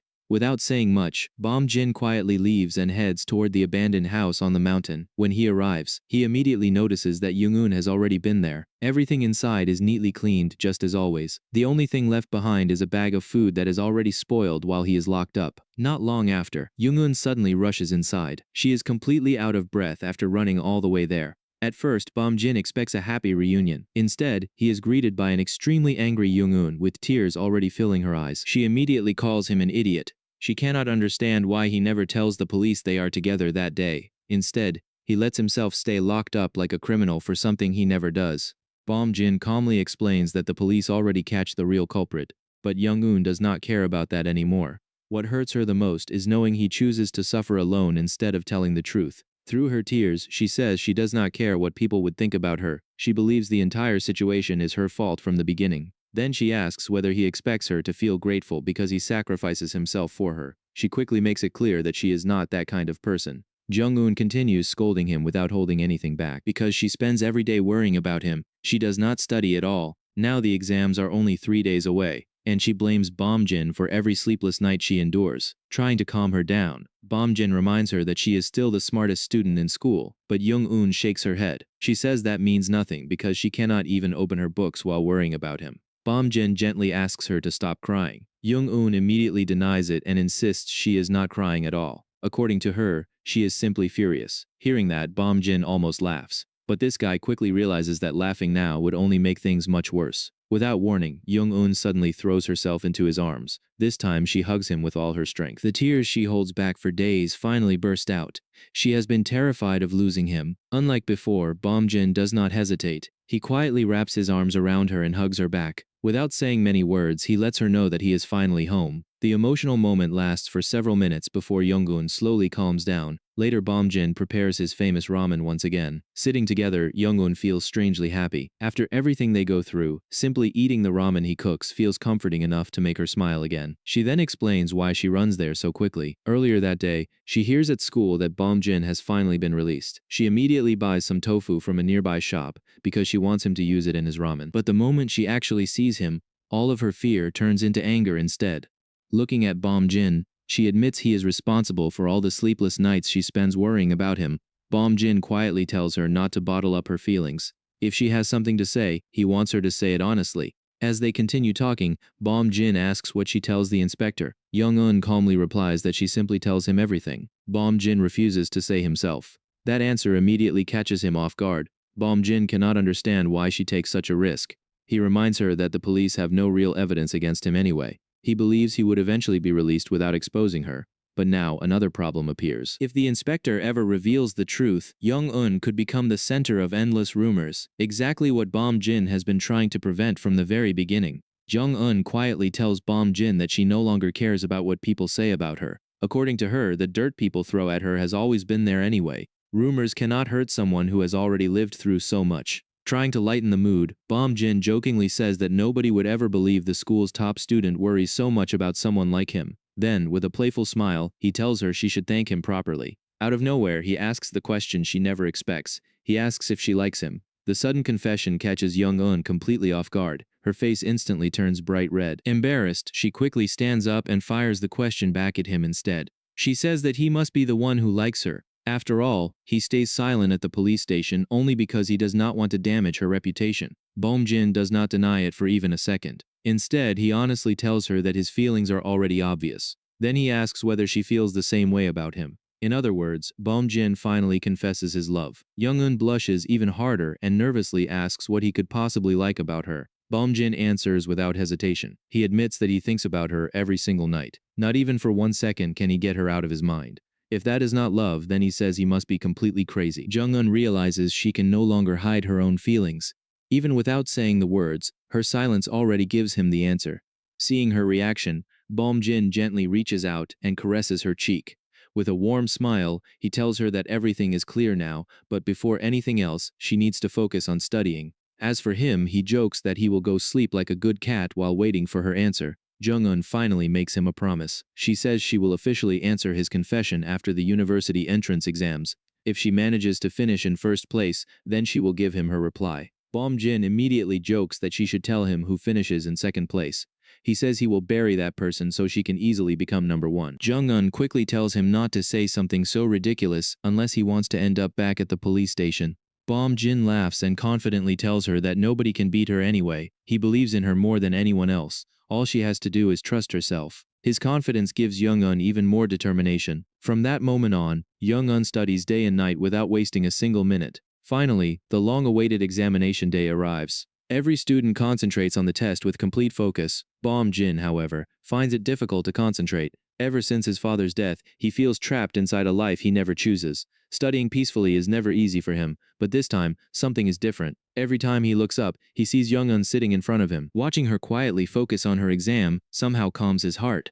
Now that he knows she returns his feelings, he cannot stop thinking about her. At the same time, Bom-jin also feels afraid. He wonders what kind of future awaits them if they really become a couple. The uncertainty lingers in his mind until the exams finally come to an end. Once the test is over, every student leaves the classroom. Only Bom-jin and Young-eun remain behind. Young-eun quickly walks over to him and happily complains that she is starving after such a long exam. Bom-jin quietly tells her to leave first because the other students are still watching. Young-eun says she is craving one of their homemade sandwiches. Unfortunately, the old ingredients spoil while Bom-jin is in detention, so they will have to buy everything again. Bom-jin agrees, but he still insists that she leave first so nobody sees them together. Since he is only recently released from detention, he fears people will spread even more rumors if they are seen leaving school side by side. Jung-eun honestly tells him she does not care about those rumors anymore, but Bom-jin refuses to change his mind. Frustrated by his stubbornness, she angrily turns around and starts walking away. As she leaves, she quietly wonders how they are supposed to be together if he is afraid to even walk home with her. Those words hit Bom-jin much harder than he expects. He suddenly realizes how deeply his actions are hurting her. Without thinking, he reaches out and gently grabs her hand. Young-eun immediately freezes. Feeling his hand around hers makes her heart race all over again. Bom-jin softly apologizes for making her feel that way. Young-eun accepts his apology in her own playful style. She warns him not to forget the strawberry jam when they buy groceries because otherwise she will never forgive him. Smiling after hearing her answer, Young-eun finally walks away. Bom-jin stands there quietly thinking about everything she says. Then a small smile appears on his face because the thought of Young-eun becoming his girlfriend makes him happier than anything else. Even so, Bom-jin remembers that Sung also has feelings for her. Knowing that, he decides to buy some sweets for Young-eun. But before he can do that, he first needs to find enough money. After leaving school, Bom-jin heads back to his house to get some money. But the moment he arrives, he notices a luxurious black car parked outside. He immediately realizes that this is no ordinary visitor. As he walks closer, he sees his uncle waiting for him. His uncle looks badly injured and immediately asks whether Bom-jin is all right. Without wasting any time, he tells Bom-jin they have to leave right now. Bom-jin does not even ask for an explanation. He already knows something serious must have happened for his uncle to come personally. There is no time to hesitate. Even so, one thing weighs heavily on his heart. He does not have many belongings worth taking. The only thing he cannot bear to leave behind is Young-eun. He asks his uncle how much time they have because there is somewhere he desperately wants to go first. Before his uncle can answer, Bom-jin notices the injuries covering his body. He realizes they cannot afford to waste another second. Torn between the two people he cares about most, Bom-jin makes the painful decision to leave with his uncle. Even as he gets into the car, his thoughts remain with Young-eun. He knows she will be waiting for him at the abandoned house on the mountain. She will probably stay there until sunset, expecting him to arrive. The thought fills him with guilt. As the car drives away, Bom-jin suddenly spots Sung on the roadside. He quickly asks his uncle to stop the car for a moment. Then he runs over to Sung. Although the two boys barely know each other, Bom-jin has only one request. He asks Sung to tell Young-eun that he is sorry for leaving without saying goodbye. Before Sung can ask any questions, Bom-jin gets back into the car and disappears into the distance. He has no idea where life is taking him next. All he can do is hope that someday he and Young-eun will meet again. Even though he is leaving everything behind, he feels grateful that meeting her helps him believe in happiness once more. At the same time, Bom-jin cannot stop regretting the time they lose. He wishes they have more chances to stay together. Their relationship has only just begun, yet it already comes to an end. Quietly, he says goodbye and disappears from her life. Meanwhile, Young-eun patiently waits inside the abandoned house. Hours continue passing, but Bom-jin never arrives. Eventually, exhausted from waiting, she closes her eyes for a short rest. She dreams that when she wakes up, Bom-jin will be sitting beside her as always. She even plans to make him a sandwich filled with plenty of strawberry jam, but when she finally opens her eyes, he is nowhere to be found. Time moves forward, and the years quietly pass. Young-eun grows into a successful young woman. She graduates, begins working, and often travels for business. Even so, one memory never leaves her heart. She still dreams about the day she waits endlessly for Bom-jin. Those memories continue following her no matter how much time passes. The pain never completely disappears. One day, Young-eun returns from another business trip. As soon as she lands at the airport, her phone starts ringing non-stop. Her bosses keep calling one after another until she feels completely exhausted. All she wants now is to go home and rest. When she finally arrives at her apartment, she finds Sung waiting for her inside. He warmly helps carry her luggage into the bedroom. He even prepares dinner before she arrives. Jung-un is surprised to see him there. Sung acts as though he belongs in her apartment, freely coming and going whenever he wants. That immediately irritates her. Sung notices her mood and assumes she is simply tired. He even guesses that Martin has been bothering her again. Jung-un admits Martin's constant phone calls are annoying. But what bothers her just as much is Sung entering her home without permission. Trying to cheer her up, Sung offers her a glass of wine. Jung-un politely refuses. Then Sung tells her that his mother wants to have dinner with her the following day. Jung-un is not surprised at all. She knows exactly what kind of woman Sung's mother is. Feeling completely drained, she calmly tells Sung to go home.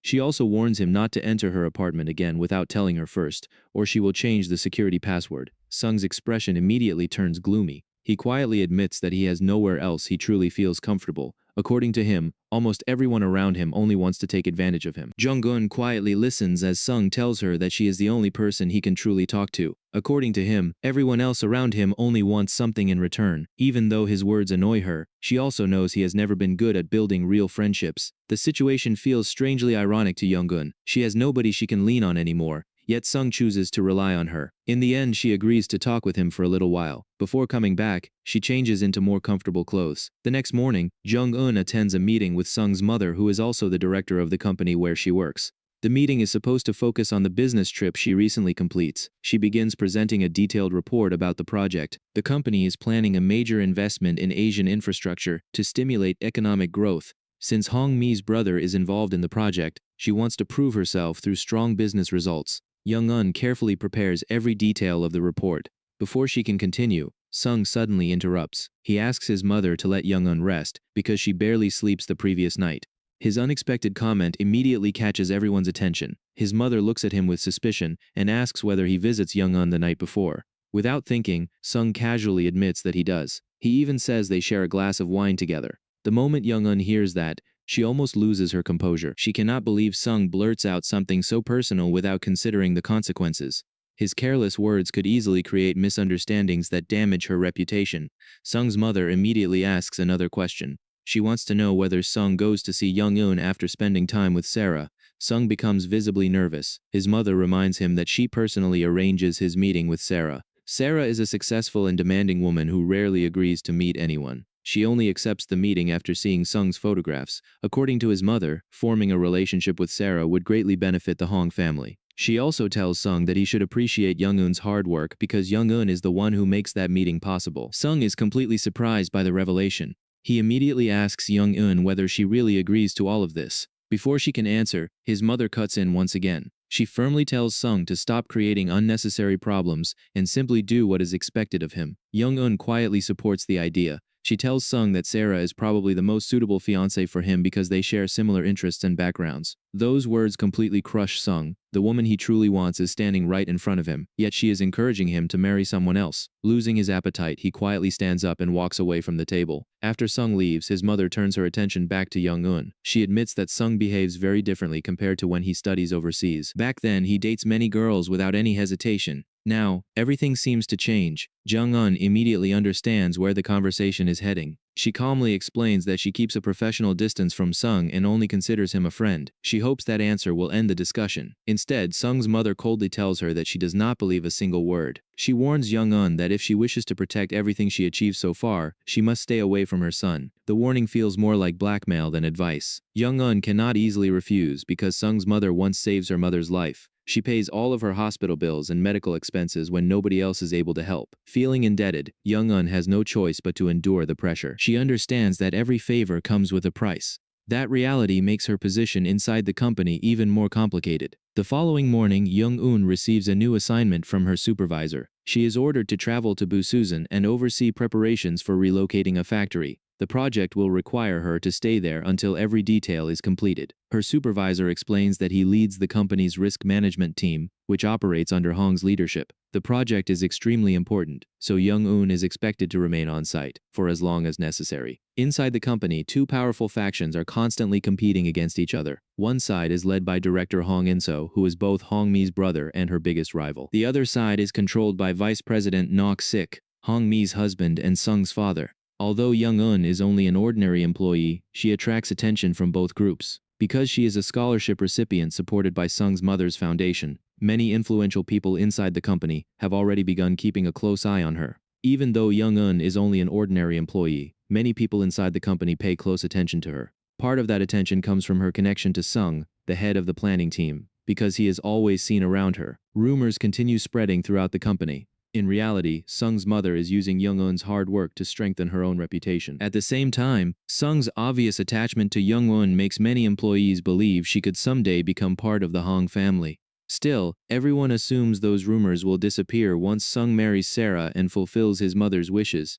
While walking through the city, Young-eun suddenly catches sight of a man who looks almost exactly like Bom Jin. Without thinking, she immediately runs after him. Her heart fills with hope for just a brief moment. Unfortunately, when the man turns around, he is a complete stranger. Embarrassed, Young-eun quickly apologizes for the misunderstanding. As she walks away, she realizes that no matter how many years pass, she still cannot forget Bom Jin. A few hours later, Young-eun arrives in Busasan to inspect the factory relocation project. Before beginning her inspection, she carefully reads the accident report. It describes a worker who falls nearly 10 meters, suffering severe injuries that result in the amputation of his left arm and right leg. The report also mentions that this is not an isolated incident. Similar accidents continue happening at the same construction site. Realizing the seriousness of the situation, Young-eun decides to inspect the work area herself. As soon as she arrives, one of the supervisors greets her with an arrogant attitude. He sarcastically asks whether she comes because of the recent accident.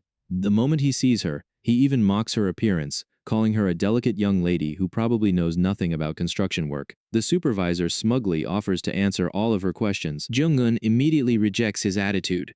She calmly explains that she is not there to interview him. She comes only to verify the actual conditions of the construction site. At that moment, another worker speaks up. He tells Young-eun that the company needs to pay much more attention to workplace safety. According to him, the workers are living in constant fear because accidents keep happening over and over again. Meanwhile, by what almost feels like fate, Bom Jin is also working at the same construction site. True to his usual personality, this guy is peacefully taking a nap nearby, completely unaware that Young-eun is only a short distance away. Just then, rain suddenly begins falling. Young-eun sighs in frustration because she never expects the weather to change so quickly. Instead of helping her, the site managers casually leave to drink hot chocolate, abandoning her alone in the rain. Even so, Young-eun refuses to leave. She tells them she needs to speak directly with the construction supervisor so she can understand the workers' concerns and report them properly to the company. The arrogant supervisors immediately try to send her away. They even joke that her presence will only bring more bad luck to the site. Young-eun refuses to be intimidated. She boldly asks them what exactly they mean by bad luck. Then she sarcastically wonders whether another worker is supposed to fall from the building. Her sharp response immediately silences several of them. Jung-eun explains that if every accident is simply caused by worker carelessness, then there is nothing she can do. But if the real problem is poor safety measures, then she has the authority to recommend changes and help solve the issue. One worker finally loses his patience. He tells Young-eun that nobody in management ever listens to the workers anyway. Young-eun calmly promises that she will personally report every concern to the company and do everything she can to improve the situation. Even after hearing their complaints, Young-eun feels something is still missing. The workers seem hesitant to reveal the full truth. She begins suspecting that someone is deliberately hiding important information. To uncover what is really happening, Young-eun decides to investigate the background of every injured worker. She also realizes that the loudest man at the site appears to be the person in charge. Judging by his attitude, he clearly does not take her seriously without raising her voice. Young-eun reminds him that she is the person responsible for submitting the official reports directly to the company's executives. In other words, whether his behavior is praised or exposed depends largely on the report she chooses to write. The supervisor suddenly asks where Mr. Kim is. The workers immediately laugh because they already know exactly where to find him. According to them, he is probably sleeping somewhere again. Curious, Young-eun asks who this mysterious Mr. Kim is. One of the workers quickly goes to look for him. Only a few moments later, he returns with the man everyone is searching for. The instant Young-eun sees his face, she freezes in complete shock. Standing right in front of her is none other than Bom Jin. Her sleepy cat has finally returned. For a long moment, neither of them says a single word. They simply stare at each other, unable to believe that fate brings them together again after so many years. The workers also notice the strange atmosphere between them. Without saying anything, Bom Jin quietly removes his shirt and hands it to Young-eun. Everyone nearby immediately starts teasing him, wondering if he is trying to impress the beautiful inspector. The workers jokingly tell Bom Jin to take her inside before she gets completely soaked. Bom Jin calmly points out that her clothes are already wet and beginning to turn see-through. Then he quietly asks her to come inside so they can talk. Jung-un follows him without saying much. Her heart begins beating uncontrollably once again. Even though many years have passed, every memory from the abandoned house suddenly feels as fresh as yesterday. As she looks at him more closely, she notices something different. A large scar now stretches across his back. Before she can ask about it, Bom Jin hands her a towel so she can dry herself. Even after all these years, Bom Jin pretends not to know her. Deep down, he understands that this is not the right place to reopen the past. Realizing that, Young-un also chooses to remain professional and focuses on the purpose of her visit. Bom Jin begins explaining what is happening at the construction site. He tells her that the workers are constantly being exploited. Whenever a serious accident occurs, management simply ignores the victims instead of fixing the real problems. He also explains that every investigation forces construction work to stop, creating even more tension between the workers and the company. Although Bom Jin keeps explaining everything, Jung-un finds herself barely listening. Her attention stays fixed on only one thing. After all these years, Bom Jin is finally standing in front of her again. Even so, she forces herself to concentrate and asks whether he knows who is truly responsible for the repeated accidents. Deep inside, she desperately wants to ask why he suddenly disappears from her life years ago. But she decides that work must come first. There will be time for those answers later. Outside the room, the workers shamelessly watch through the windows, like curious spectators, feeling uncomfortable with all the attention. Bom Jin decides it is time to leave and continue moving construction materials. His co-workers immediately burst into laughter. They joke that Bom Jin never moves anything because he spends half the day sleeping. Even so, everyone secretly knows that he has helped save many of their jobs behind the scenes. Before he can leave, Young-un quickly stops him. Officially, she says she still has more questions about the workplace accidents, but the real reason is much simpler. She does not want Bom Jin disappearing from her life a second time. His distant attitude frustrates her. For a brief moment, she even wonders whether he loses his memory, but she quickly dismisses that idea because she knows Bom Jin remembers everything. Instead, Young-un asks whether anyone knows a place where she can stay during her investigation. Then, almost without hesitation, she adds that she would prefer somewhere close to Bom Jin. The workers immediately become excited after hearing that. They begin teasing Bom Jin non-stop while he remains completely expressionless. Calmly, he tells Young-un that the place where he lives is not suitable for someone like her. He also explains that his shift will finish in about 6 hours. Young-un quietly replies that she does not mind waiting. This time, she has only one goal. She refuses to let Bom Jin disappear again. Later, Young-un spends hours searching through company records, hoping to find something that explains why Bom Jin vanishes all those years ago. But no matter how carefully she searches, she finds absolutely nothing.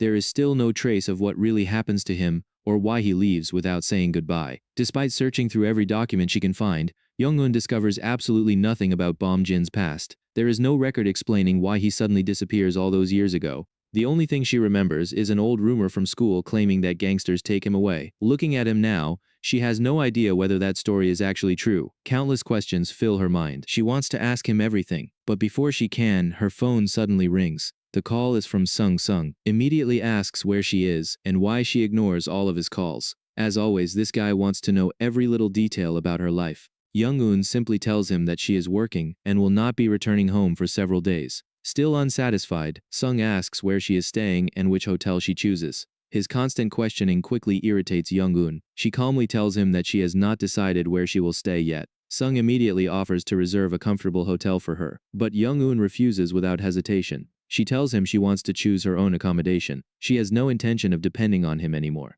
Just then, Bom Jin walks into the office. He quietly asks whether she is really planning to leave with Sung. Hearing his voice instantly distracts Young-un. Without another word, she ends the phone call, leaving Sung hanging on the other side. A few minutes later, Young-un walks outside and finds Bom Jin waiting beside a black car. During the drive, she asks how long he has been working at the construction site. Bom Jin casually replies that it has been a little over a month. She then tries asking what he has been doing all these years since disappearing from her life. Bom Jin immediately shuts down the conversation.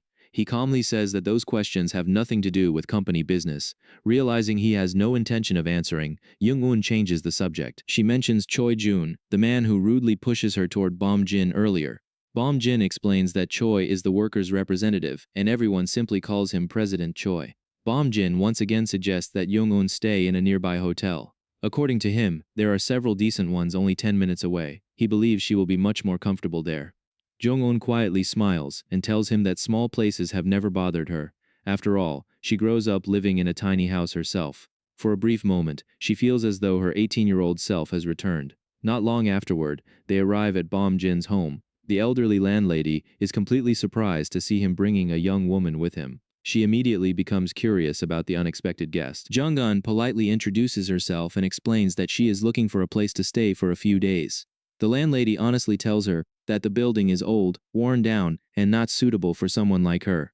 But Jung-un does not mind in the slightest. Seeing her determination, the landlady finally agrees to rent her a room. She explains that there is only one shared bathroom, but if Jung-un does not mind that inconvenience, she is welcome to stay. Even then, Bom Jin continues insisting that she move to a hotel instead. Jung-un refuses once again. Deep down, she knows this may be her only chance to stay close to him and finally learn why he disappears without saying goodbye all those years ago. She has already decided that she will not let this opportunity slip away. Otherwise, she might regret it for the rest of her life. Seeing that he cannot change her mind, Bom Jin finally gives in. He reluctantly agrees to let her stay, but only for one night. The following day, he expects her to leave. The landlady then takes Jung-un to the cleanest and most comfortable room available in the old boarding house. To Jung-un, the room feels perfectly fine because she is already used to living in simple places. After settling in, she asks where she can buy a few clothes nearby. The landlady looks outside and notices that it is already getting late. She tells Jung-un that it is not safe to wander around alone at night. Then, with a warm smile, she tells Bom Jin to accompany her after they finish eating. Jung-un tells the landlady that Bom Jin does not need to accompany her anywhere. But the curious old woman suddenly notices the oversized shirt Jung-un is wearing.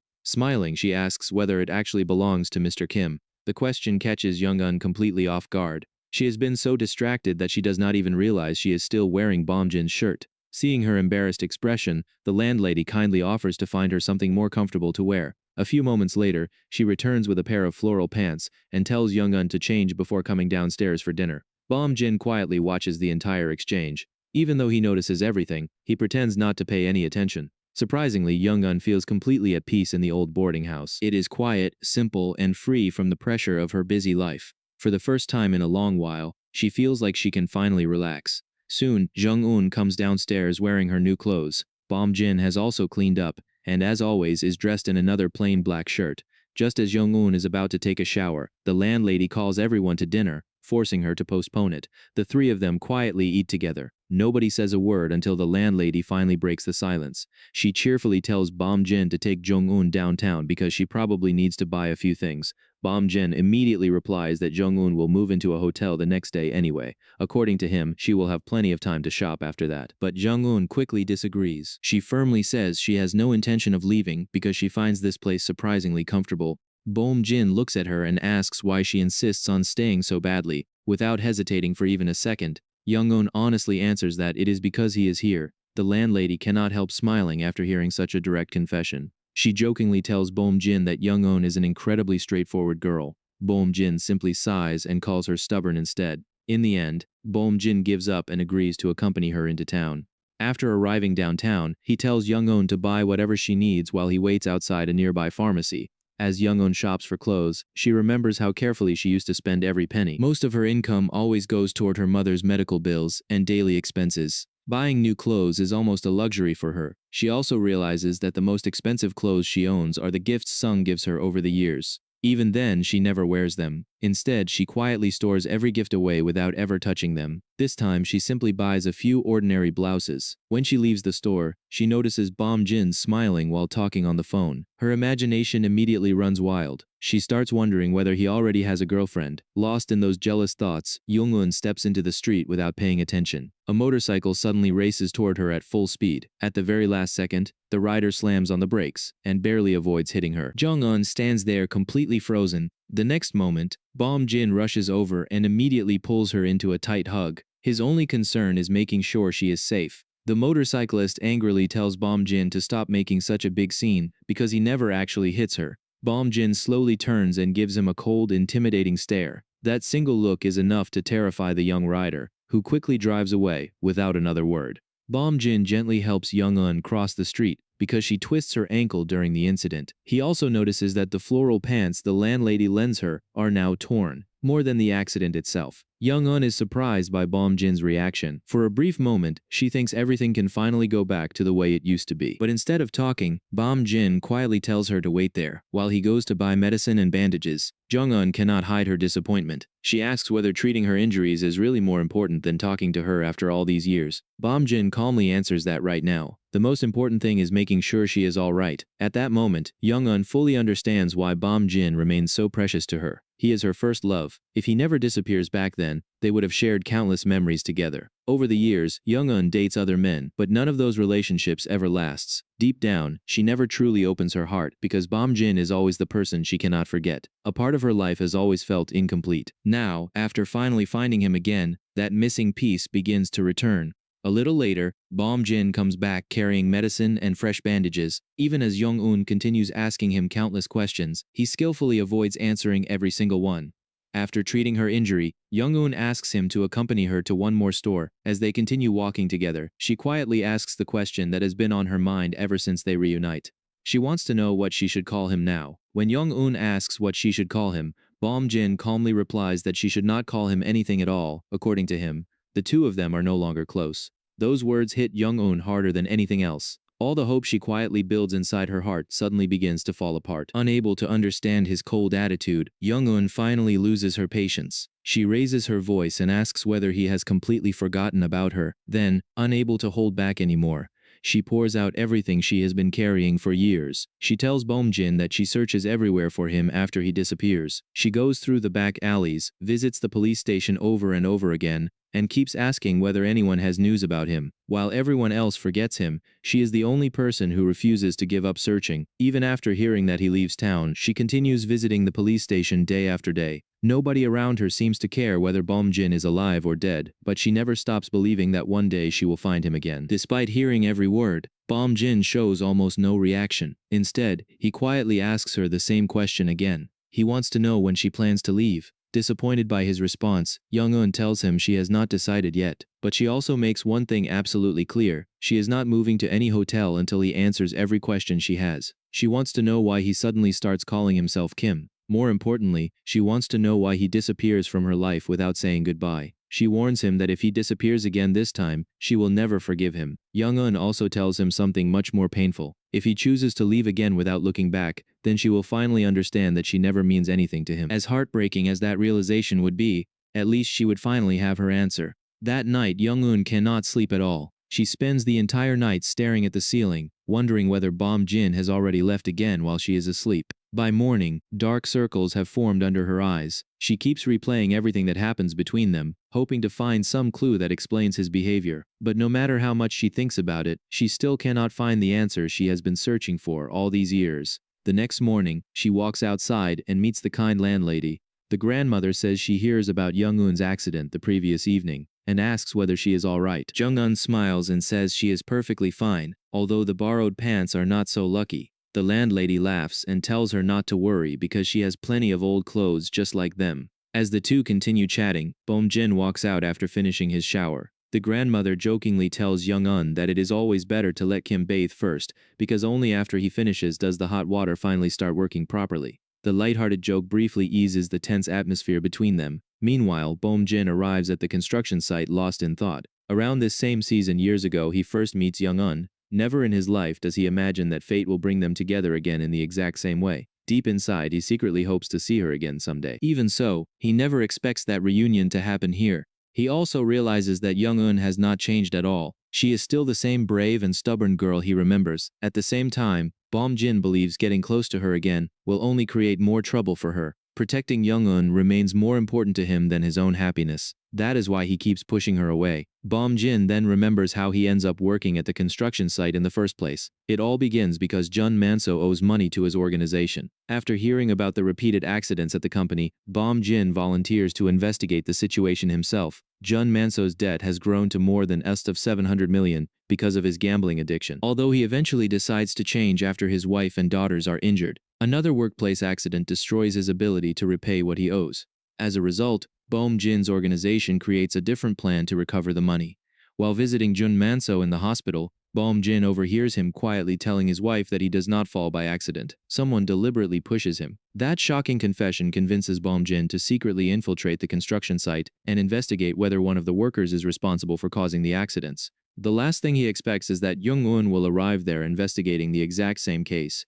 Just then, President Choi walks over and asks Bom Jin why he has been ignoring his phone. Bom Jin suddenly remembers Jung-eun's motorcycle accident the previous day. Only then does he realize that he most likely loses his phone during all the chaos. At the construction site, President Choi asks Bom Jin whether he knows Jung-eun. Keeping up his act, Bom Jin calmly replies that she only seems familiar, but he cannot remember where they meet. Hearing that answer, Choi simply laughs. Choi then jokes about how protective Bom Jin acts around the young woman. Bom Jin asks if Choi is suggesting that he should treat Jung-eun the same way he treats his own wife. Choi laughs again before changing the subject. He explains that the previous manager, Mr. Park, never cares about the workers' safety, but this new inspector is different. Jung-eun actually listens to the workers, investigates the accidents, and genuinely wants to help.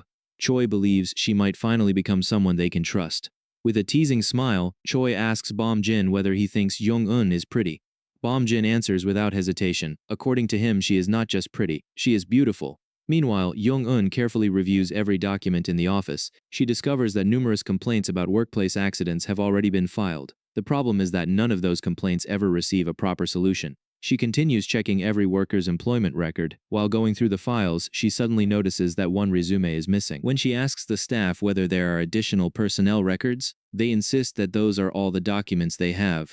That missing file immediately raises her suspicions. She begins wondering whether Bom Jin is intentionally hiding his identity. Perhaps he is running from gangsters, or maybe he is avoiding the police. Unable to ignore her instincts, Jung-eun decides to inspect the construction site again. Even though her injured knee still hurts, she slowly climbs all the way to the highest platform where the recent accident takes place. She remembers that the accident happens at exactly 8:50 p.m. While examining the area, she notices that the office has a clear view of the entire platform. That detail immediately feels suspicious. Just as she is lost in thought, someone suddenly appears behind her. Startled, Jung-eun nearly jumps out of her skin. It is Bom Jin. She quickly tells him that she is actually waiting for him. Since they arrive at work together, she hopes they can leave together as well. Bom Jin tries to ignore her and walk away, but Jung-eun refuses to let the conversation end. Instead, she asks whether he is close to President Choi or whether he knows Jun personally. Bom Jin slowly steps closer and unexpectedly asks her a strange question. He asks whether she is looking for a man.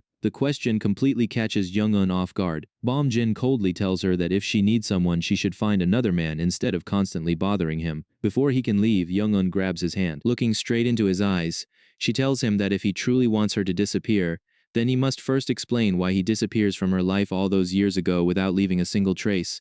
Only after hearing the truth will she finally be able to leave in peace. As Bom Jin turns back toward her, he suddenly notices something is wrong. The moment he touches her, he realizes that Jung-eun is burning with a fever. Jung-eun becomes even more confused by his behavior. His actions clearly show concern for her, yet his words continue pushing her away. She no longer knows which version of Bom Jin she should believe. Unable to hold back any longer, Jung-eun pours out everything she has kept inside for years. She admits that she likes him deeply back then. Confessing her feelings is one of the hardest things she ever does. That is exactly why his disappearance hurts her so much. She tells Bom Jin that he owes her an explanation. After everything they share together, she deserves to know why he leaves without saying goodbye. Just then, her phone suddenly starts ringing. The interruption immediately ruins the emotional moment. When she checks the screen, she sees that the caller is Sung. Jung-eun explains to Bom Jin that after he disappears, she graduates with the help of the scholarship foundation managed by Sung's mother. She wants to tell him everything that happens during those missing years, but Bom Jin immediately cuts her off. He calmly tells her that none of it interests him. Then he simply tells her to answer the phone. Feeling frustrated,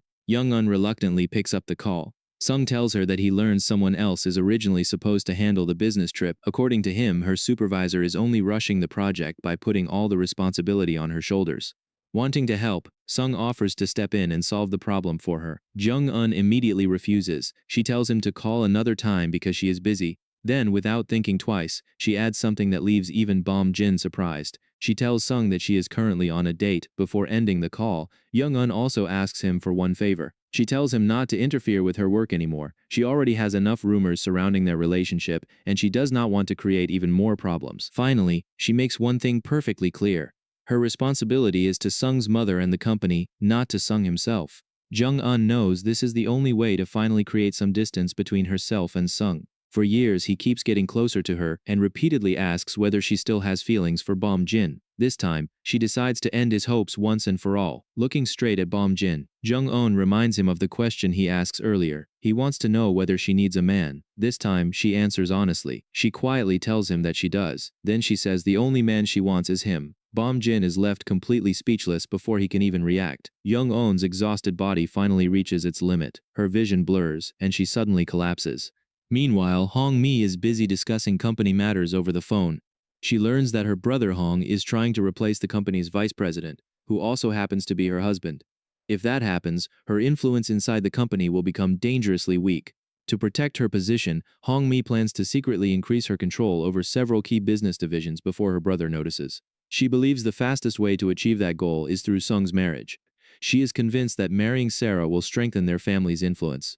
To bring the two of them closer together, she decides to invite Sarah's family to the grand opening of an art gallery the following week. Not long afterward, Sung arrives to see his mother. Unlike usual, he has clearly been drinking. His mother asks whether something goes wrong at work, but Sung completely ignores her questions. Without caring about his emotional state, she immediately changes the topic. She happily tells him that Sarah likes him very much and wants him to take her to the seaside over the weekend. Those words instantly ignite Sung's anger. His marriage has practically already been arranged between the two families, and everyone expects him to accept it without question. Unable to control his emotions any longer, Sung smashes the bottle in his hand onto the floor. Then he tells his mother that he wants to move out and live separately from her. Hong Mi immediately suspects that Jung-un is the reason behind her son's sudden outburst. She orders her assistant, Kim, to investigate what happens. Even though she knows Sung is deeply obsessed with Jung-un, Hong Mi remains confident. She believes Jung-un will never return those feelings because Jung-un owes her a tremendous debt. After all, Hong Mi once pays for Jung-un's mother's medical treatment and helps keep her alive. She believes that debt is enough to keep Jung-un under her control, and if Jung-un ever dares cross the line with Sung,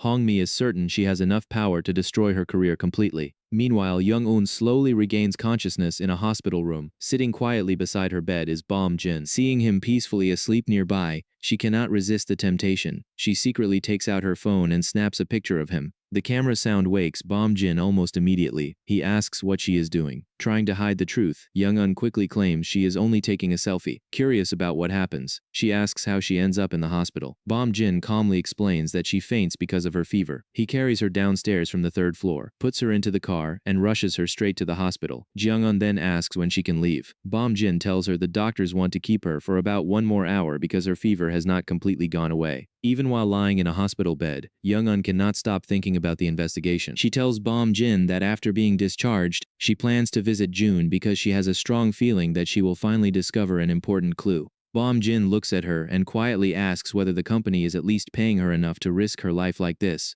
Without thinking, Jung-un blurts out the real reason she works so hard. She says that none of this is about money for herself. Everything she earns goes toward keeping her mother alive. She then opens up about the years after Bom Jin disappears. Her mother completely falls apart during that time. On top of everything else, there is already 1,900 million as in a bank account created under her mother's name. Even though her relationship with her mother is far from perfect, Jung-un cannot abandon her. Her mother saves every cent for her future, and despite all the pain between them, Jung-un still chooses to stand by her side. To continue paying for everything, she is forced to accept help from the person she hates more than anyone else. Even so, after carrying all of those feelings alone for so many years, Jung-un finally feels relieved. Simply being able to share her burdens with Bom Jin again brings her a sense of comfort she has not felt in a very long time. Bom Jin gently walks over to Jung-un and quietly tells her to rest. He softly promises that he is not going anywhere. Hearing those words, Jung-un feels the same warmth she remembers from years ago. Now that fate has finally brings them back together, she silently hopes they will never be separated again. Reassured by his presence, she slowly closes her eyes and falls asleep.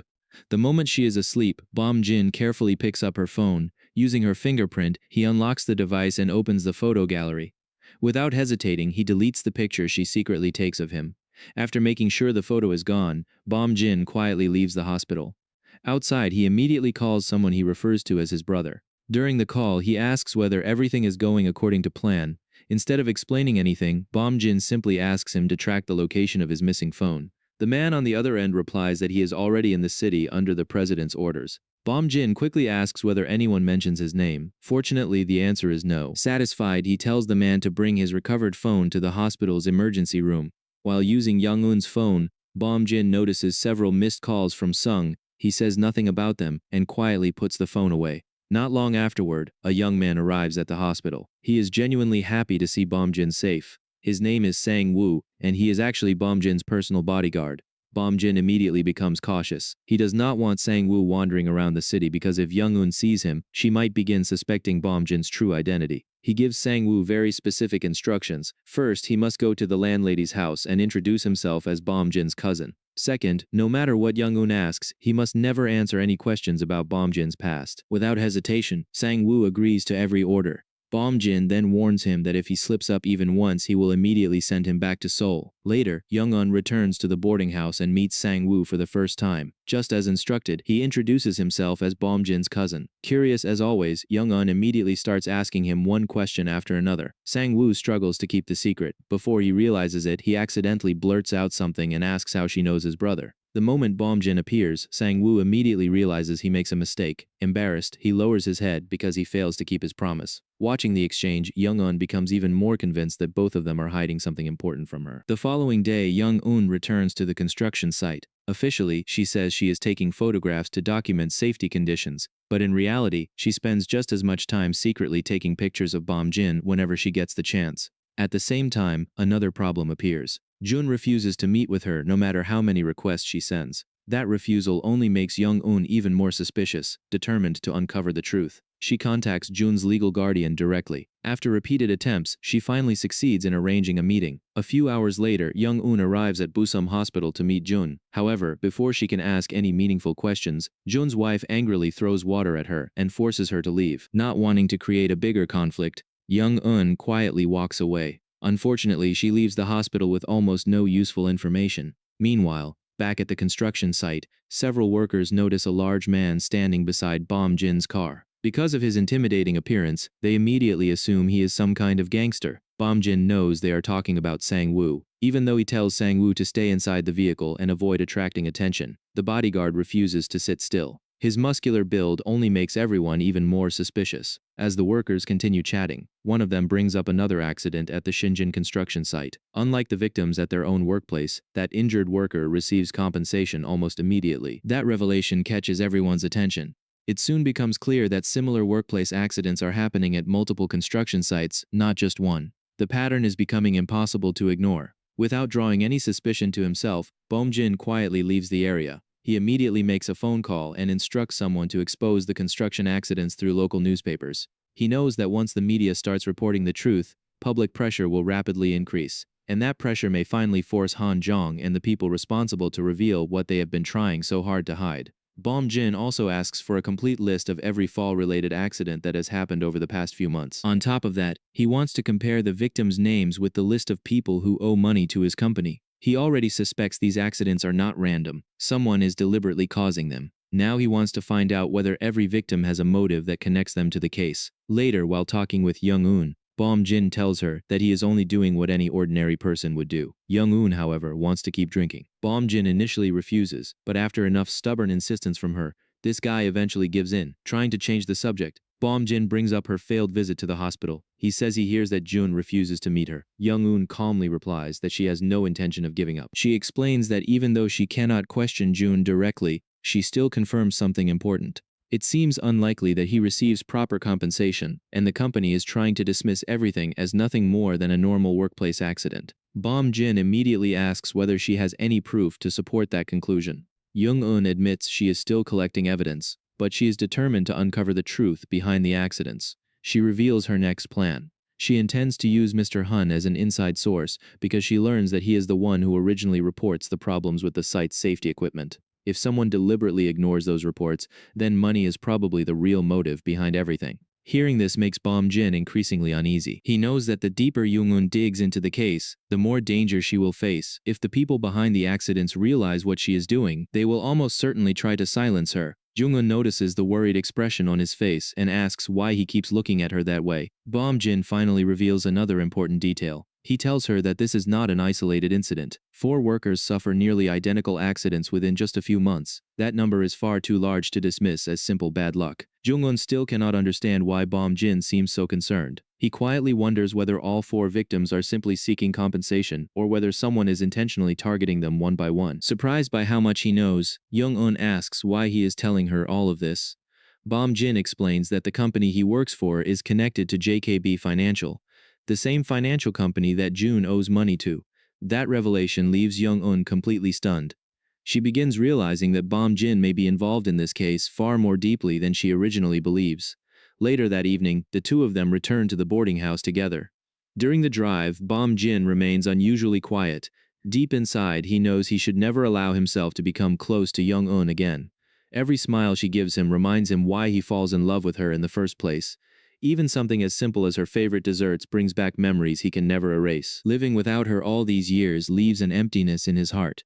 Even so, he refuses to pull her into the dangerous world surrounding him. He remembers that after his father's death, the traitors within the organization spend years hunting him. No matter where he goes, they continue chasing him without mercy. Their lives become nothing but constant escape and survival.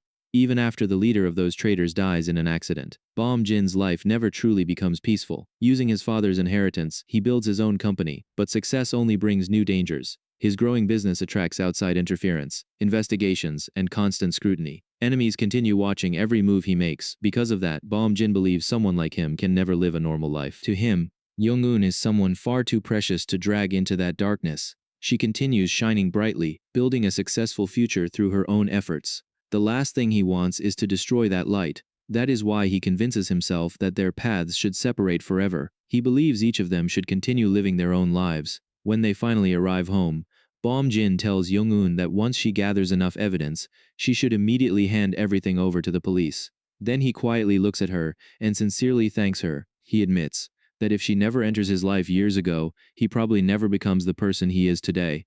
The time they spend together changes him forever, and despite everything, he is genuinely happy to see her again. In reality, there are many more things he wants to say, but none of those words ever leave his mouth. Before getting out of the car, Jung-un smiles and tells him that she knows him far better than he realizes. Then she firmly says that she refuses to let their story end this way. Before Bom Jin can react, Jung-un suddenly leans forward and kisses him. The unexpected kiss leaves Bom Jin completely breathless, shattering every wall he spends years trying to build between them. After the kiss, Jung-un looks straight into Bom Jin's eyes and makes one thing perfectly clear. She is no longer the timid girl she used to be. This time she refuses to let him walk away so easily. She tells him that if he truly wants to cut ties with her, he should have ignored her from the very beginning. Instead, his actions constantly reveal how much he still cares about her. Jung-un even points out one small detail she notices. Every morning, Bom Jin always takes a shower before anyone else. She realizes the reason is simple. He wants to make sure she can enjoy hot water afterward. Hearing that, Bom Jin has no response. Jung-un smiles one last time before getting out of the car and walking back into the boarding house. Left alone inside the car, Bom Jin sits there silently. Deep down, he still believes staying away from Jung-un is the only way to protect her. Loving him would only bring her pain. Just then, his phone rings. It is Sang-woo. Sang-woo reports that while buying supplies, he notices a suspicious car parked in the alley. Someone has been sitting inside for several hours without moving.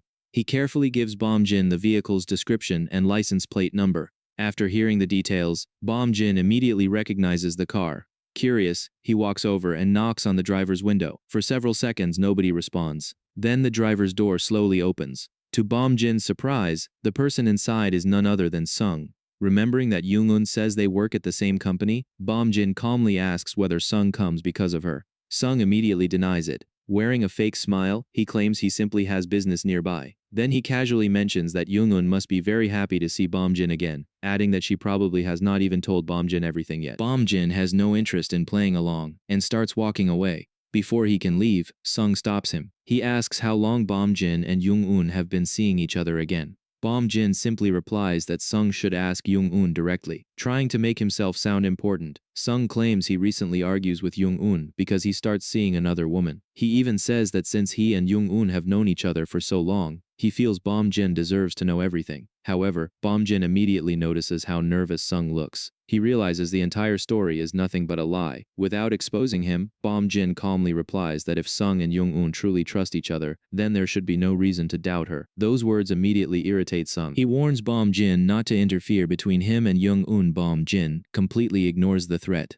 A few moments later, Sung angrily drives away. Deep inside, he always knows this day will eventually come. Throughout all these years, he never once doubts that Jung-un still carries Bom Jin in her heart. If Jung-un's mother never falls seriously ill, Sung knows he probably never gets close to her in the first place. No matter how hard he tries, Jung-un's heart always belongs to Bom Jin. Even so, Sung keeps hoping that if he stays beside her long enough, perhaps one day she will finally accept him. Now that Bom Jin has returned, that hope begins falling apart. He knows Jung-un will not hesitate to open her heart to her first love once again. That realization terrifies him. Consumed by frustration, Sung starts punching his own car over and over again. His fists ache from the impact, but the pain inside his heart hurts even more. After calming down slightly, he calls Mrs. Kim first. He asks whether she finds the house he requests. Then he gives her a new assignment. He wants every possible detail about Bom Jin. He orders her to discover where Bom Jin lives, what he does for a living, and everything else she can find. Mrs. Kim immediately guesses that the request has something to do with Jung-un. Sung refuses to explain anything. He simply tells her to do as he says. Mrs. Kim then reminds him about another matter. She tells him that next week he must attend the grand opening of a new art gallery. Everything has already been arranged,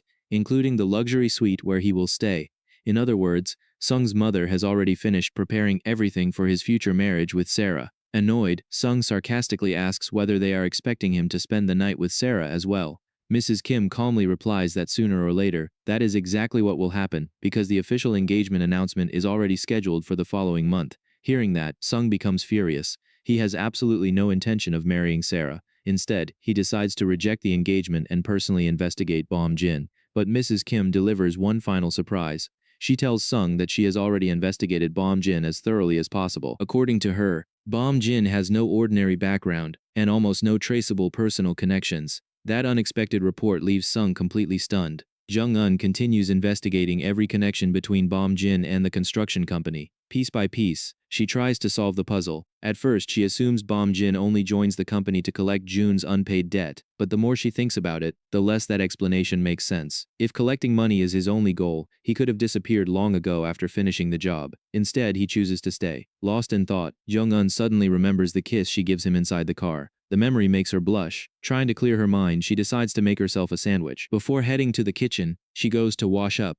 As soon as the bathroom door opens, she gets a huge surprise. Instead of Bom Jin, Sang-woo walks out after finishing his shower. Jung-un immediately asks where Bom Jin goes. Sang-woo replies that he leaves for Seoul. She quickly asks when he will be back, but Sang-woo refuses to answer. Jung-un immediately realizes that Bom Jin orders him not to reveal anything. For a brief moment, she feels the same sadness she experiences years ago when Bom Jin disappears without saying goodbye. Then she notices something unusual. Bom Jin leaves Sang-woo behind. When she asks why, Sang-woo accidentally lets the truth slip. He explains that Bom Jin orders him to remain there and continue investigating the case. He also admits that Bom Jin tells him to shower before Jung-un every morning so the hot water will already be running when she uses it. Without realizing it, Sang-woo reveals just how much Bom Jin still cares about her. He even accidentally lets another important detail slip about the real reason Bom Jin travels to Seoul. Meanwhile, Hong-mi is busy preparing for an extremely important meeting with a powerful investor. What she does not know is that the mysterious investor is actually Bom Jin himself. Her trusted assistant informs her that everything is ready. Sung will attend the upcoming gallery exhibition together with Sarah. Exactly as planned. Satisfied, Hong-mi instructs Mrs. Kim to treat Sarah like royalty throughout the event. During the drive, Hong-mi quietly reflects on her son's future. She knows Sung lacks the ruthlessness needed to climb the corporate ladder on his own. Winning people over has never been his strength. That is why she believes it is her responsibility to secure his position inside the company by using her own influence. A few hours later, Hong-mi arrives for the private business meeting. Bom Jin deliberately sits with his back facing the entrance. Hong-mi assumes she is about to meet the elderly chairman of the financial company. Instead, the young man calmly pours her a glass of French vodka with lemon, her favorite drink. She immediately becomes suspicious and asks how he knows her personal preferences. Bom Jin politely apologizes if it seems intrusive. He explains that he always researches his clients before conducting business. He then introduces himself as Bom Jin from GIC Financial. Hong-mi is surprised because she expects to meet the company's chairman. Bom Jin calmly explains that the chairman no longer attends outside meetings. Several years earlier, he survives a stabbing attack and now avoids public appearances to protect his health. The discussion quickly turns to business. Hong Mi remains cautious, but Bom Jin tells her that successful business cannot exist without trust. If neither side trusts the other, every agreement will eventually fall apart. In reality, Hong Mi desperately needs financial support. Bom Jin already understands every strength and weakness she possesses. Confident that the advantage is his, he agrees to provide the funding she wants as the first installment of their agreement. However, he asks for several valuable paintings from the upcoming gallery exhibition.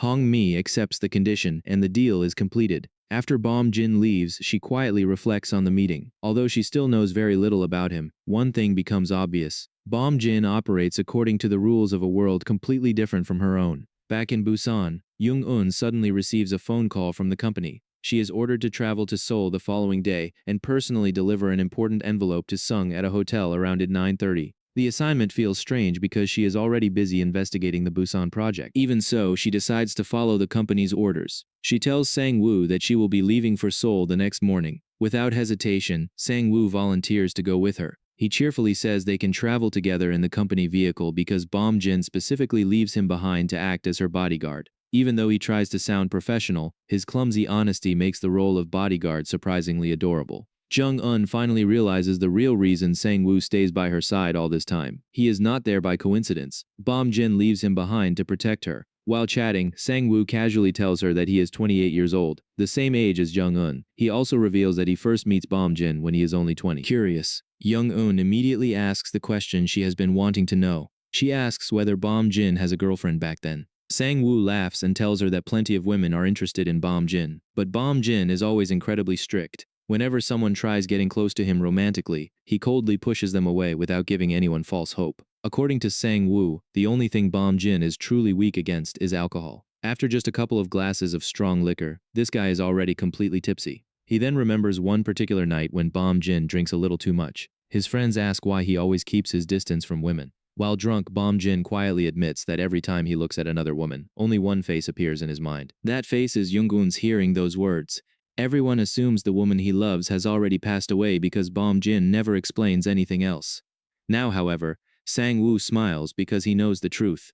The woman Bom Jin never forgets is still alive. The next morning, Sung wakes up inside a hotel room with Sarah. They spend the entire night in the same suite together. At the same time, Jung-eun arrives at the same hotel, carrying an important envelope that the company orders her to personally deliver to Sung. Although she dislikes making unnecessary business trips, she understands it is simply part of her job. She rings the doorbell. When Sung opens the door, he freezes in shock. He never expects to see Jung-eun standing outside his room. Jung-eun calmly explains that she is only there to deliver the envelope left for him at the reception desk. Just then, a woman's voice comes from inside the room. The moment Sung hears Sarah speaking, he becomes visibly nervous. Jung-eun, on the other hand, remains surprisingly calm. After all, the two of them are not dating, so she sees no reason for him to panic. Almost immediately, she understands exactly what is happening. This situation is never meant to trap her. It is meant to trap Sung.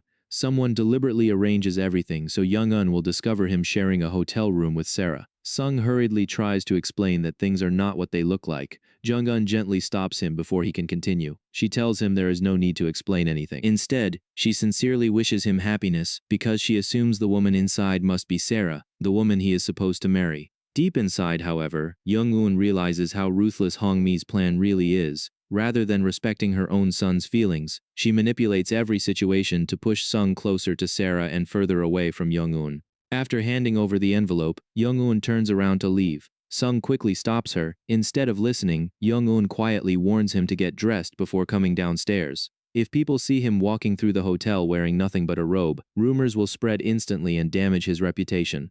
Sung asks her to wait just a few minutes because he desperately wants to talk, but Jung-eun calmly tells him that he has nothing to be ashamed of. After all, he spends the night with the woman everyone expects him to marry. Those words completely crush Sung. Frustrated, he asks whether that really means nothing to her. He wonders whether meeting Bom Jin again makes him completely meaningless in her eyes. Only then does Jung-eun realize something important. Sung actually follows her. The situation has become far more serious than she first believes. As she reaches the hotel lobby, Jung-eun pieces everything together. She becomes convinced that Hong Mi orchestrates the entire situation by forcing Sung and Sarah together. Hong-mi hopes to strengthen their relationship while keeping Sung emotionally tied to his arranged marriage. At the same time, she continues trying to control Young-eun's life. Unfortunately for Hong-mi, Young-eun has no intention of becoming anyone's puppet. She already knows exactly what Sung is about to say. He is probably going to confess his feelings once again, and once again she will have to reject him. The only question left is what consequences that rejection will bring. Just then, Sung catches up to her. He asks Young-eun to get into his car so they can talk privately. Before another word can be exchanged, Hong-mi suddenly arrives. Mrs. Kim is with her, and standing beside them is Bom Jin. Jung-eun is completely stunned. She never expects to see Bom Jin at the hotel. She is even more surprised to see him wearing a perfectly tailored suit. Meanwhile, Hong-mi immediately takes Sung away toward the art gallery exhibition. The poor guy has no interest in going. All he wants is to speak with Young-eun, but his mother's appearance ruins every chance he has. Now left alone with Bom Jin, Jung-eun quietly glances at him from the corner of her eye. Gone is the rugged construction worker she has been spending time with. Standing before her now is a sharp, confident businessman in an elegant suit. For a brief moment, she cannot help but admire just how incredibly handsome he looks. Jung-eun breaks the awkward silence with a teasing smile. She looks at Bom Jin and asks, "What do you call a man who runs away after getting kissed?" Bom Jin quietly reminds her that she is the one who kisses him without asking, and never even gives him a chance to respond. Ignoring his excuse, Young-eun confidently tells him to drive her to the office. Without arguing, Bom Jin simply starts the car and does exactly as she asks. During the drive, Young-eun casually asks whether it is really just a coincidence that he happens to be at the same hotel. Slightly annoyed, Bom Jin immediately denies it. He asks if she honestly believes he would deliberately come there knowing she is meeting Sung. Jung-eun explains that she is only there to deliver company documents. Then, noticing the jealous expression on his face, she suddenly leans over and kisses him again. This time, it is not on the lips. It is a gentle kiss on his cheek. Bom Jin instantly blushes, completely flustered. He asks why she does that. Jung-eun smiles and simply tells him that it is because he looks adorable. She also reminds him that her visit to the hotel has nothing to do with romance. She is only helping with matters related to Sung and Sarah's upcoming wedding. Even so, Bom Jin cannot hide his insecurity. He quietly admits that Sung still looks at Young-eun with the same feelings he has back when they are in school. Jung-eun gently asks him to look into her eyes instead. Then she asks one simple question. Has the way she looks at him ever changed? Bom Jin has no answer. Trying to hide his embarrassment, he tells her to stop distracting him because he is driving. That awkward reaction only makes Young-eun smile even more. A few moments later, she asks for his phone so she can call Sang-woo. She knows Sang-woo is probably still waiting outside the hotel. After finishing the call, Young-eun turns back toward Bom Jin. She asks for his phone number and tells him to stop hiding his true feelings. She wants him to finally finish the story he leaves unfinished years ago.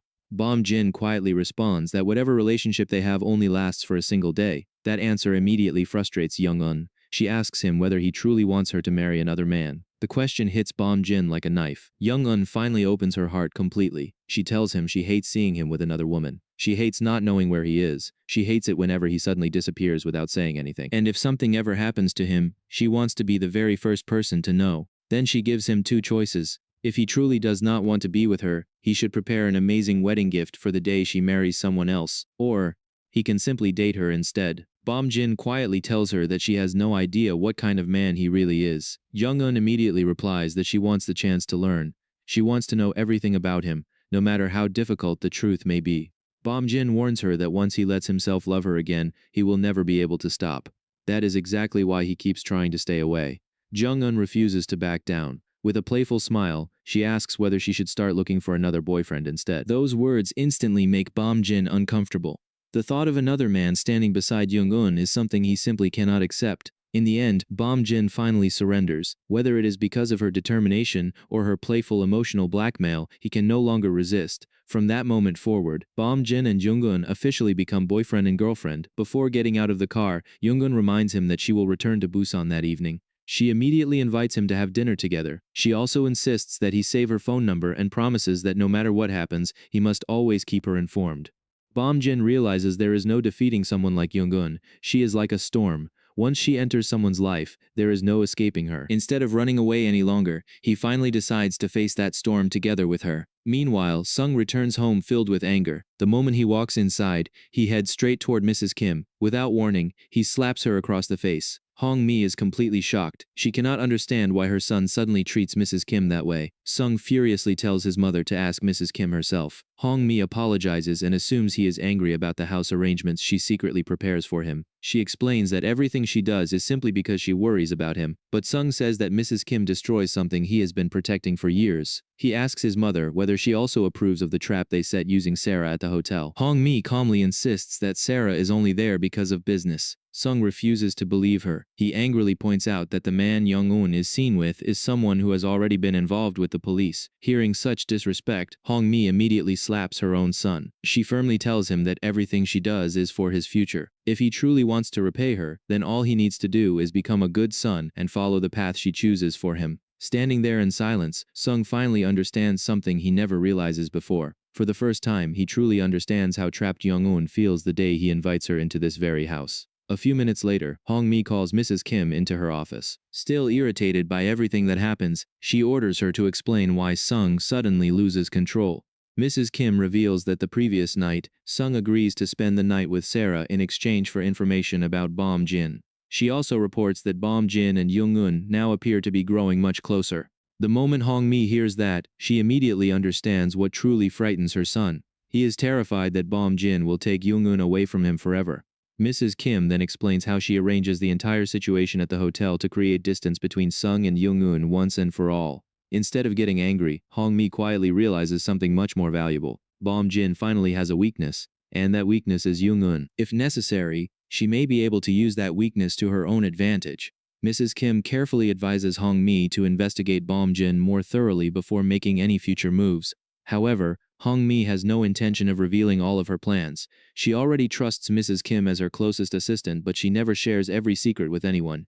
Meanwhile, back at the hotel, Young-un receives a message from Bom Jin. He tells her that he needs to stop somewhere first to pick up a few things. After that, he plans to come and see her. Young-un has already packed all of her luggage and is almost ready to return to Busan. Just then, someone knocks on her hotel room door. It is Sung. Young-un immediately realizes that avoiding him will accomplish nothing. Knowing how stubborn he is, she opens the door herself. Sung notices that she changes the room's password. She casually explains that she will soon be leaving for Busan anyway. Sung quietly asks for just 10 minutes of her time. Jung-un agrees on one condition. They will talk outside the room. Ignoring her request completely, Sung walks straight inside without permission. He begins searching every corner of the room. Annoyed, Jung-un demands to know what he is doing. Sung admits he is checking whether Bom Jin is hiding somewhere inside. Jung-un firmly tells him that her relationship with Bom Jin is none of his business. She has absolutely no reason to hide anything from him. Sung then points out that Bom Jin never tells her about meeting him. He argues that real friends share important things with each other. After all, he is one of the very few people who personally knows Bom Jin. Then, for the first time, Sung completely opens his heart. He admits that his feelings for Young-un are never just friendship. Ever since their school days, she is the only woman he truly loves. He spends years trying to get closer to her, but she never allows him into her heart. Even though he dates many different women over the years, whenever he closes his eyes, the only person he ever sees is Young-un. His confession is sincere enough to move almost anyone, but not her. Jung-un quietly tells him that her heart is already occupied.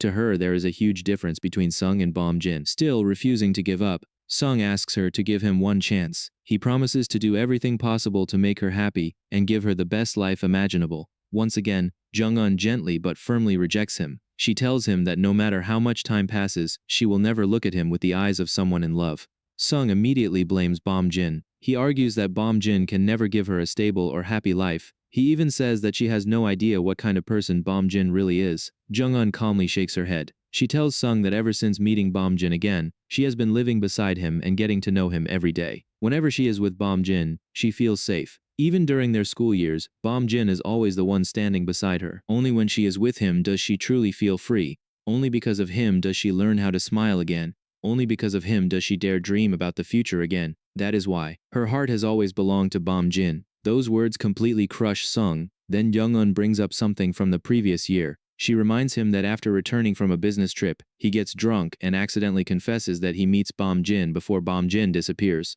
Sung is visibly shocked that she remembers. Jung-un continues. While drunk, Sung even asks whether she wants to hear Bom Jin's final message. According to him, Bom Jin only wants her to know one thing. He is deeply sorry for leaving her behind. Jung-un then looks directly at Sung. She tells him that seeing him with countless women never really hurts her. At most, it only disgusts her, but what she can never forgive is the fact that he hides Bom Jin's final message from her for all those years.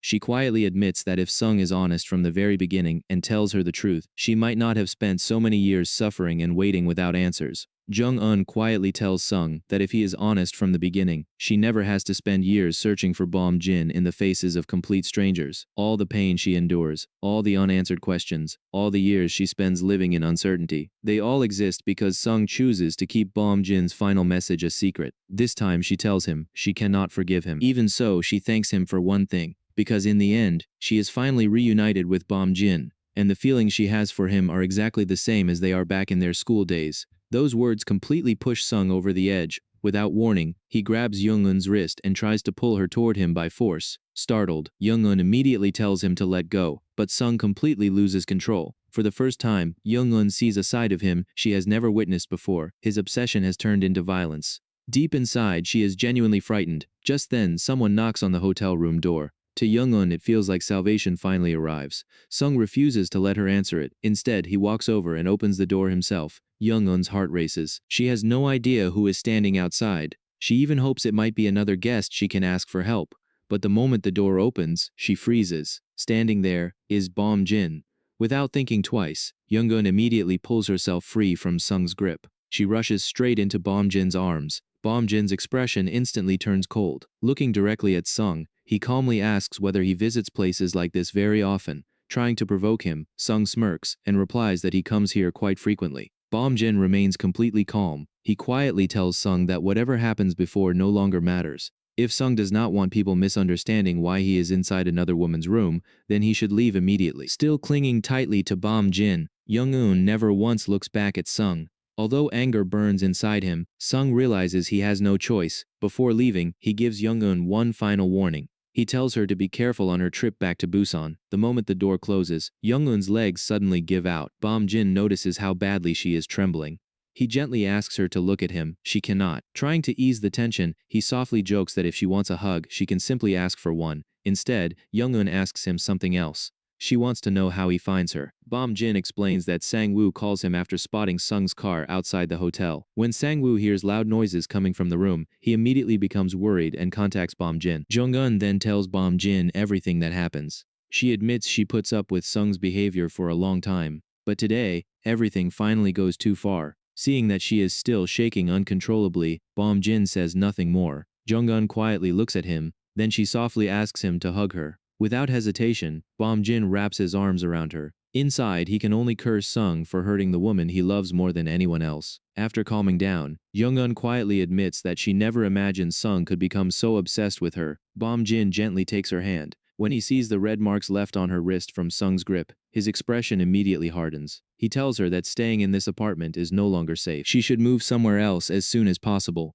Jung-eun reminds him that she is leaving for Busan that very night, so there is no immediate need to move. Bom Jin quickly comes up with another plan. He tells her to let Sang-woo handle all of her belongings. The two of them will travel back to Busan together by train. Then, when she returns to Seoul for work, she should move into his house. His home is close to her office, and he knows she will be much safer there. Hearing those unexpected words, Jung-eun can only stare at him in complete astonishment. Jung-eun looks at Bom Jin in surprise. With a teasing smile, she tells him that they have only just started dating, so there is no need to rush things. But this time, Bom Jin is completely serious. He explains that after everything they learn about Hong Mi's actions, and after Sung's behavior at the hotel, he can no longer guarantee her safety. The people around them may already suspect something. That is why he wants Young-eun to stay at his house. Only there can he protect her properly. Deep down, Young-eun knows he is right. At the same time, she also realizes that living together will make it much easier for the two of them to investigate the case side by side. Without hesitation, she decides she will help him however she can.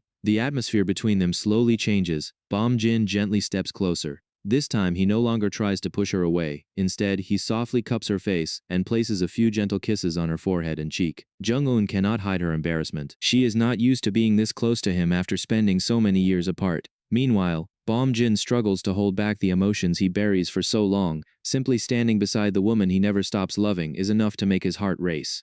Looking into her eyes, Bom Jin quietly smiles. He admits that during all those years apart, he always imagines what he would do if fate ever brought them together again. Back then, he believes he would let her go without trying to keep her by his side. But now, he realizes he can no longer do that. He sincerely apologizes for disappearing all those years ago, and for leaving her alone without an explanation. The moment those words reach her ears, painful memories come rushing back. Jung-un remembers waking up in the empty house, desperately searching for him, and finding nothing. All the loneliness, heartbreak, and years of waiting suddenly return at once. Unable to hold them back any longer, tears begin flowing down her face. Seeing her cry breaks Bom Jin's heart. He gently pulls her into his arms and holds her tightly, hoping to comfort the woman he loves. Then he leans in and shares a heartfelt kiss with her. Years of longing, regret, and unspoken love finally pour into that single moment. Although Jung-un feels shy, she also feels her heart beating faster than ever before. Holding each other closely, the two finally find the warmth and comfort they have been missing for so many years. After everything they have endured, they choose to spend the rest of the evening together, cherishing the chance to simply be by each other's side once again. But with powerful enemies still watching them, and many unanswered mysteries remaining, their journey is far from over. What challenges await these two reunited lovers next? We'll find out in the next part of the story. If you enjoyed this recap, don't forget to like, share, and subscribe. It really helps the channel grow. And if you want the next part, make sure to drop a comment below and let me know you're ready for what happens next.